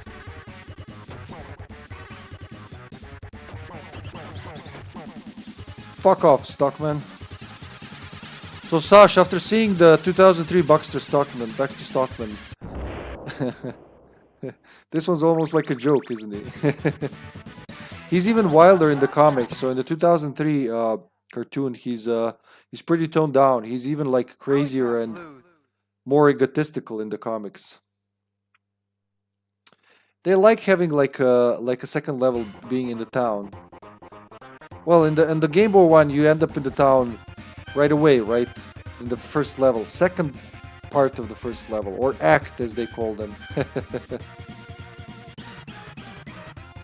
All right, one more thing left for tonight. I am getting tired, not gonna lie. It's been over 4 hours since I sat here. And of course, it's one of the...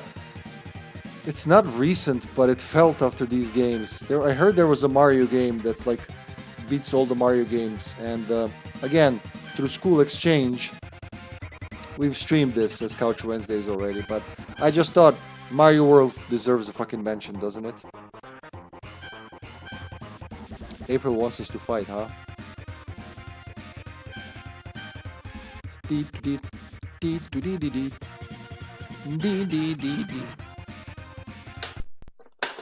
Sorry, gotta kill you, turtles.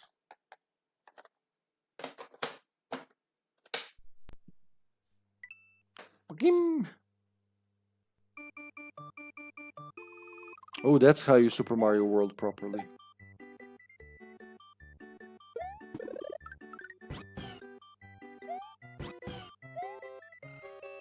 Oh, it just fixes itself, alright? I guess if you wait enough, it just fixes itself.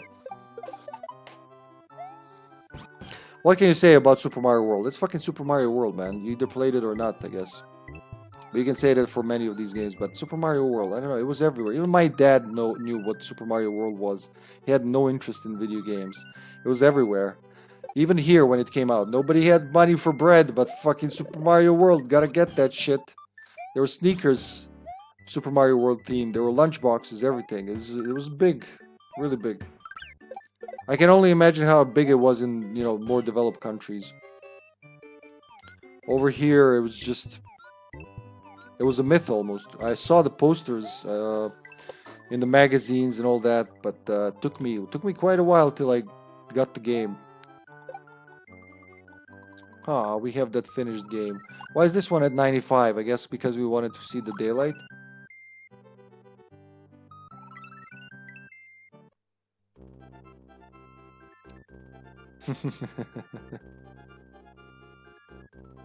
Looks like Bowser's at it again.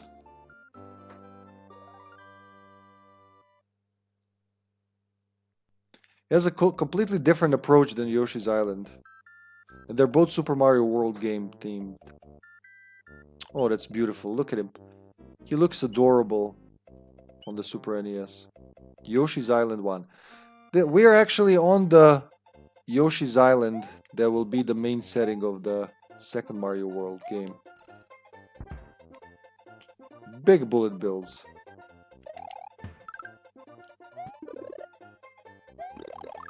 That music.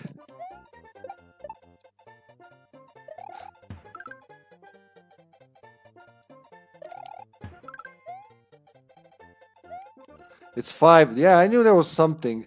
So like you collect 5 red coins in Yoshi's Island, you collect 5 dragon coins here for an extra life. That's right.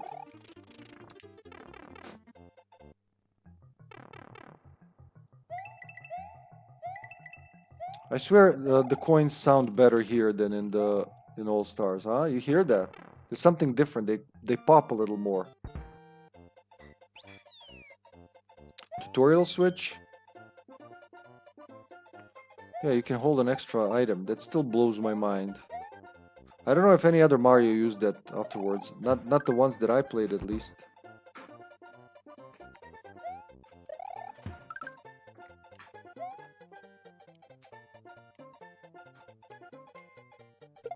Boink. Oh yeah, you gotta work with it. That's right. Right at the start, it uses some of the techniques that would be considered more advanced for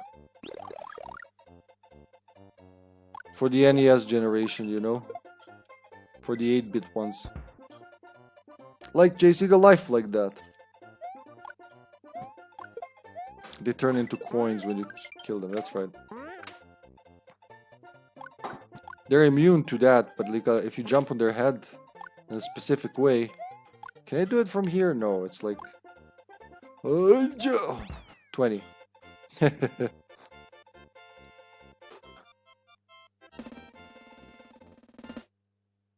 The sounds mean a lot. They just bring back memories, don't they?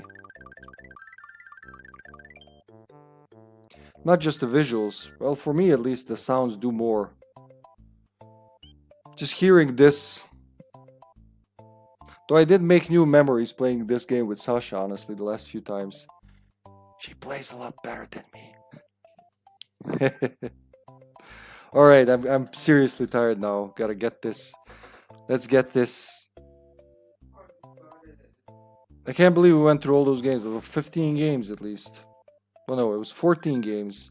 Counting the honorary mention of Rogue Trip.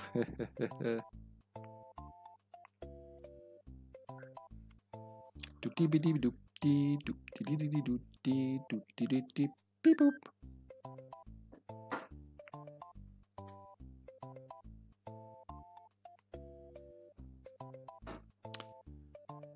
Who's doing what?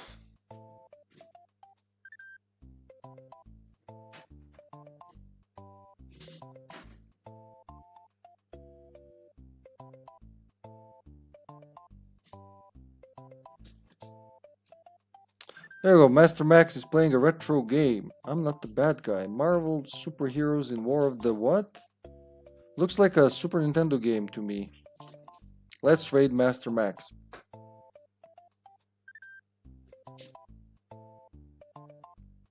Thanks for being here, guys. Thanks for sticking with me for 4 hours as I yapped on about my childhood. For many more to come, right? But seriously, yeah.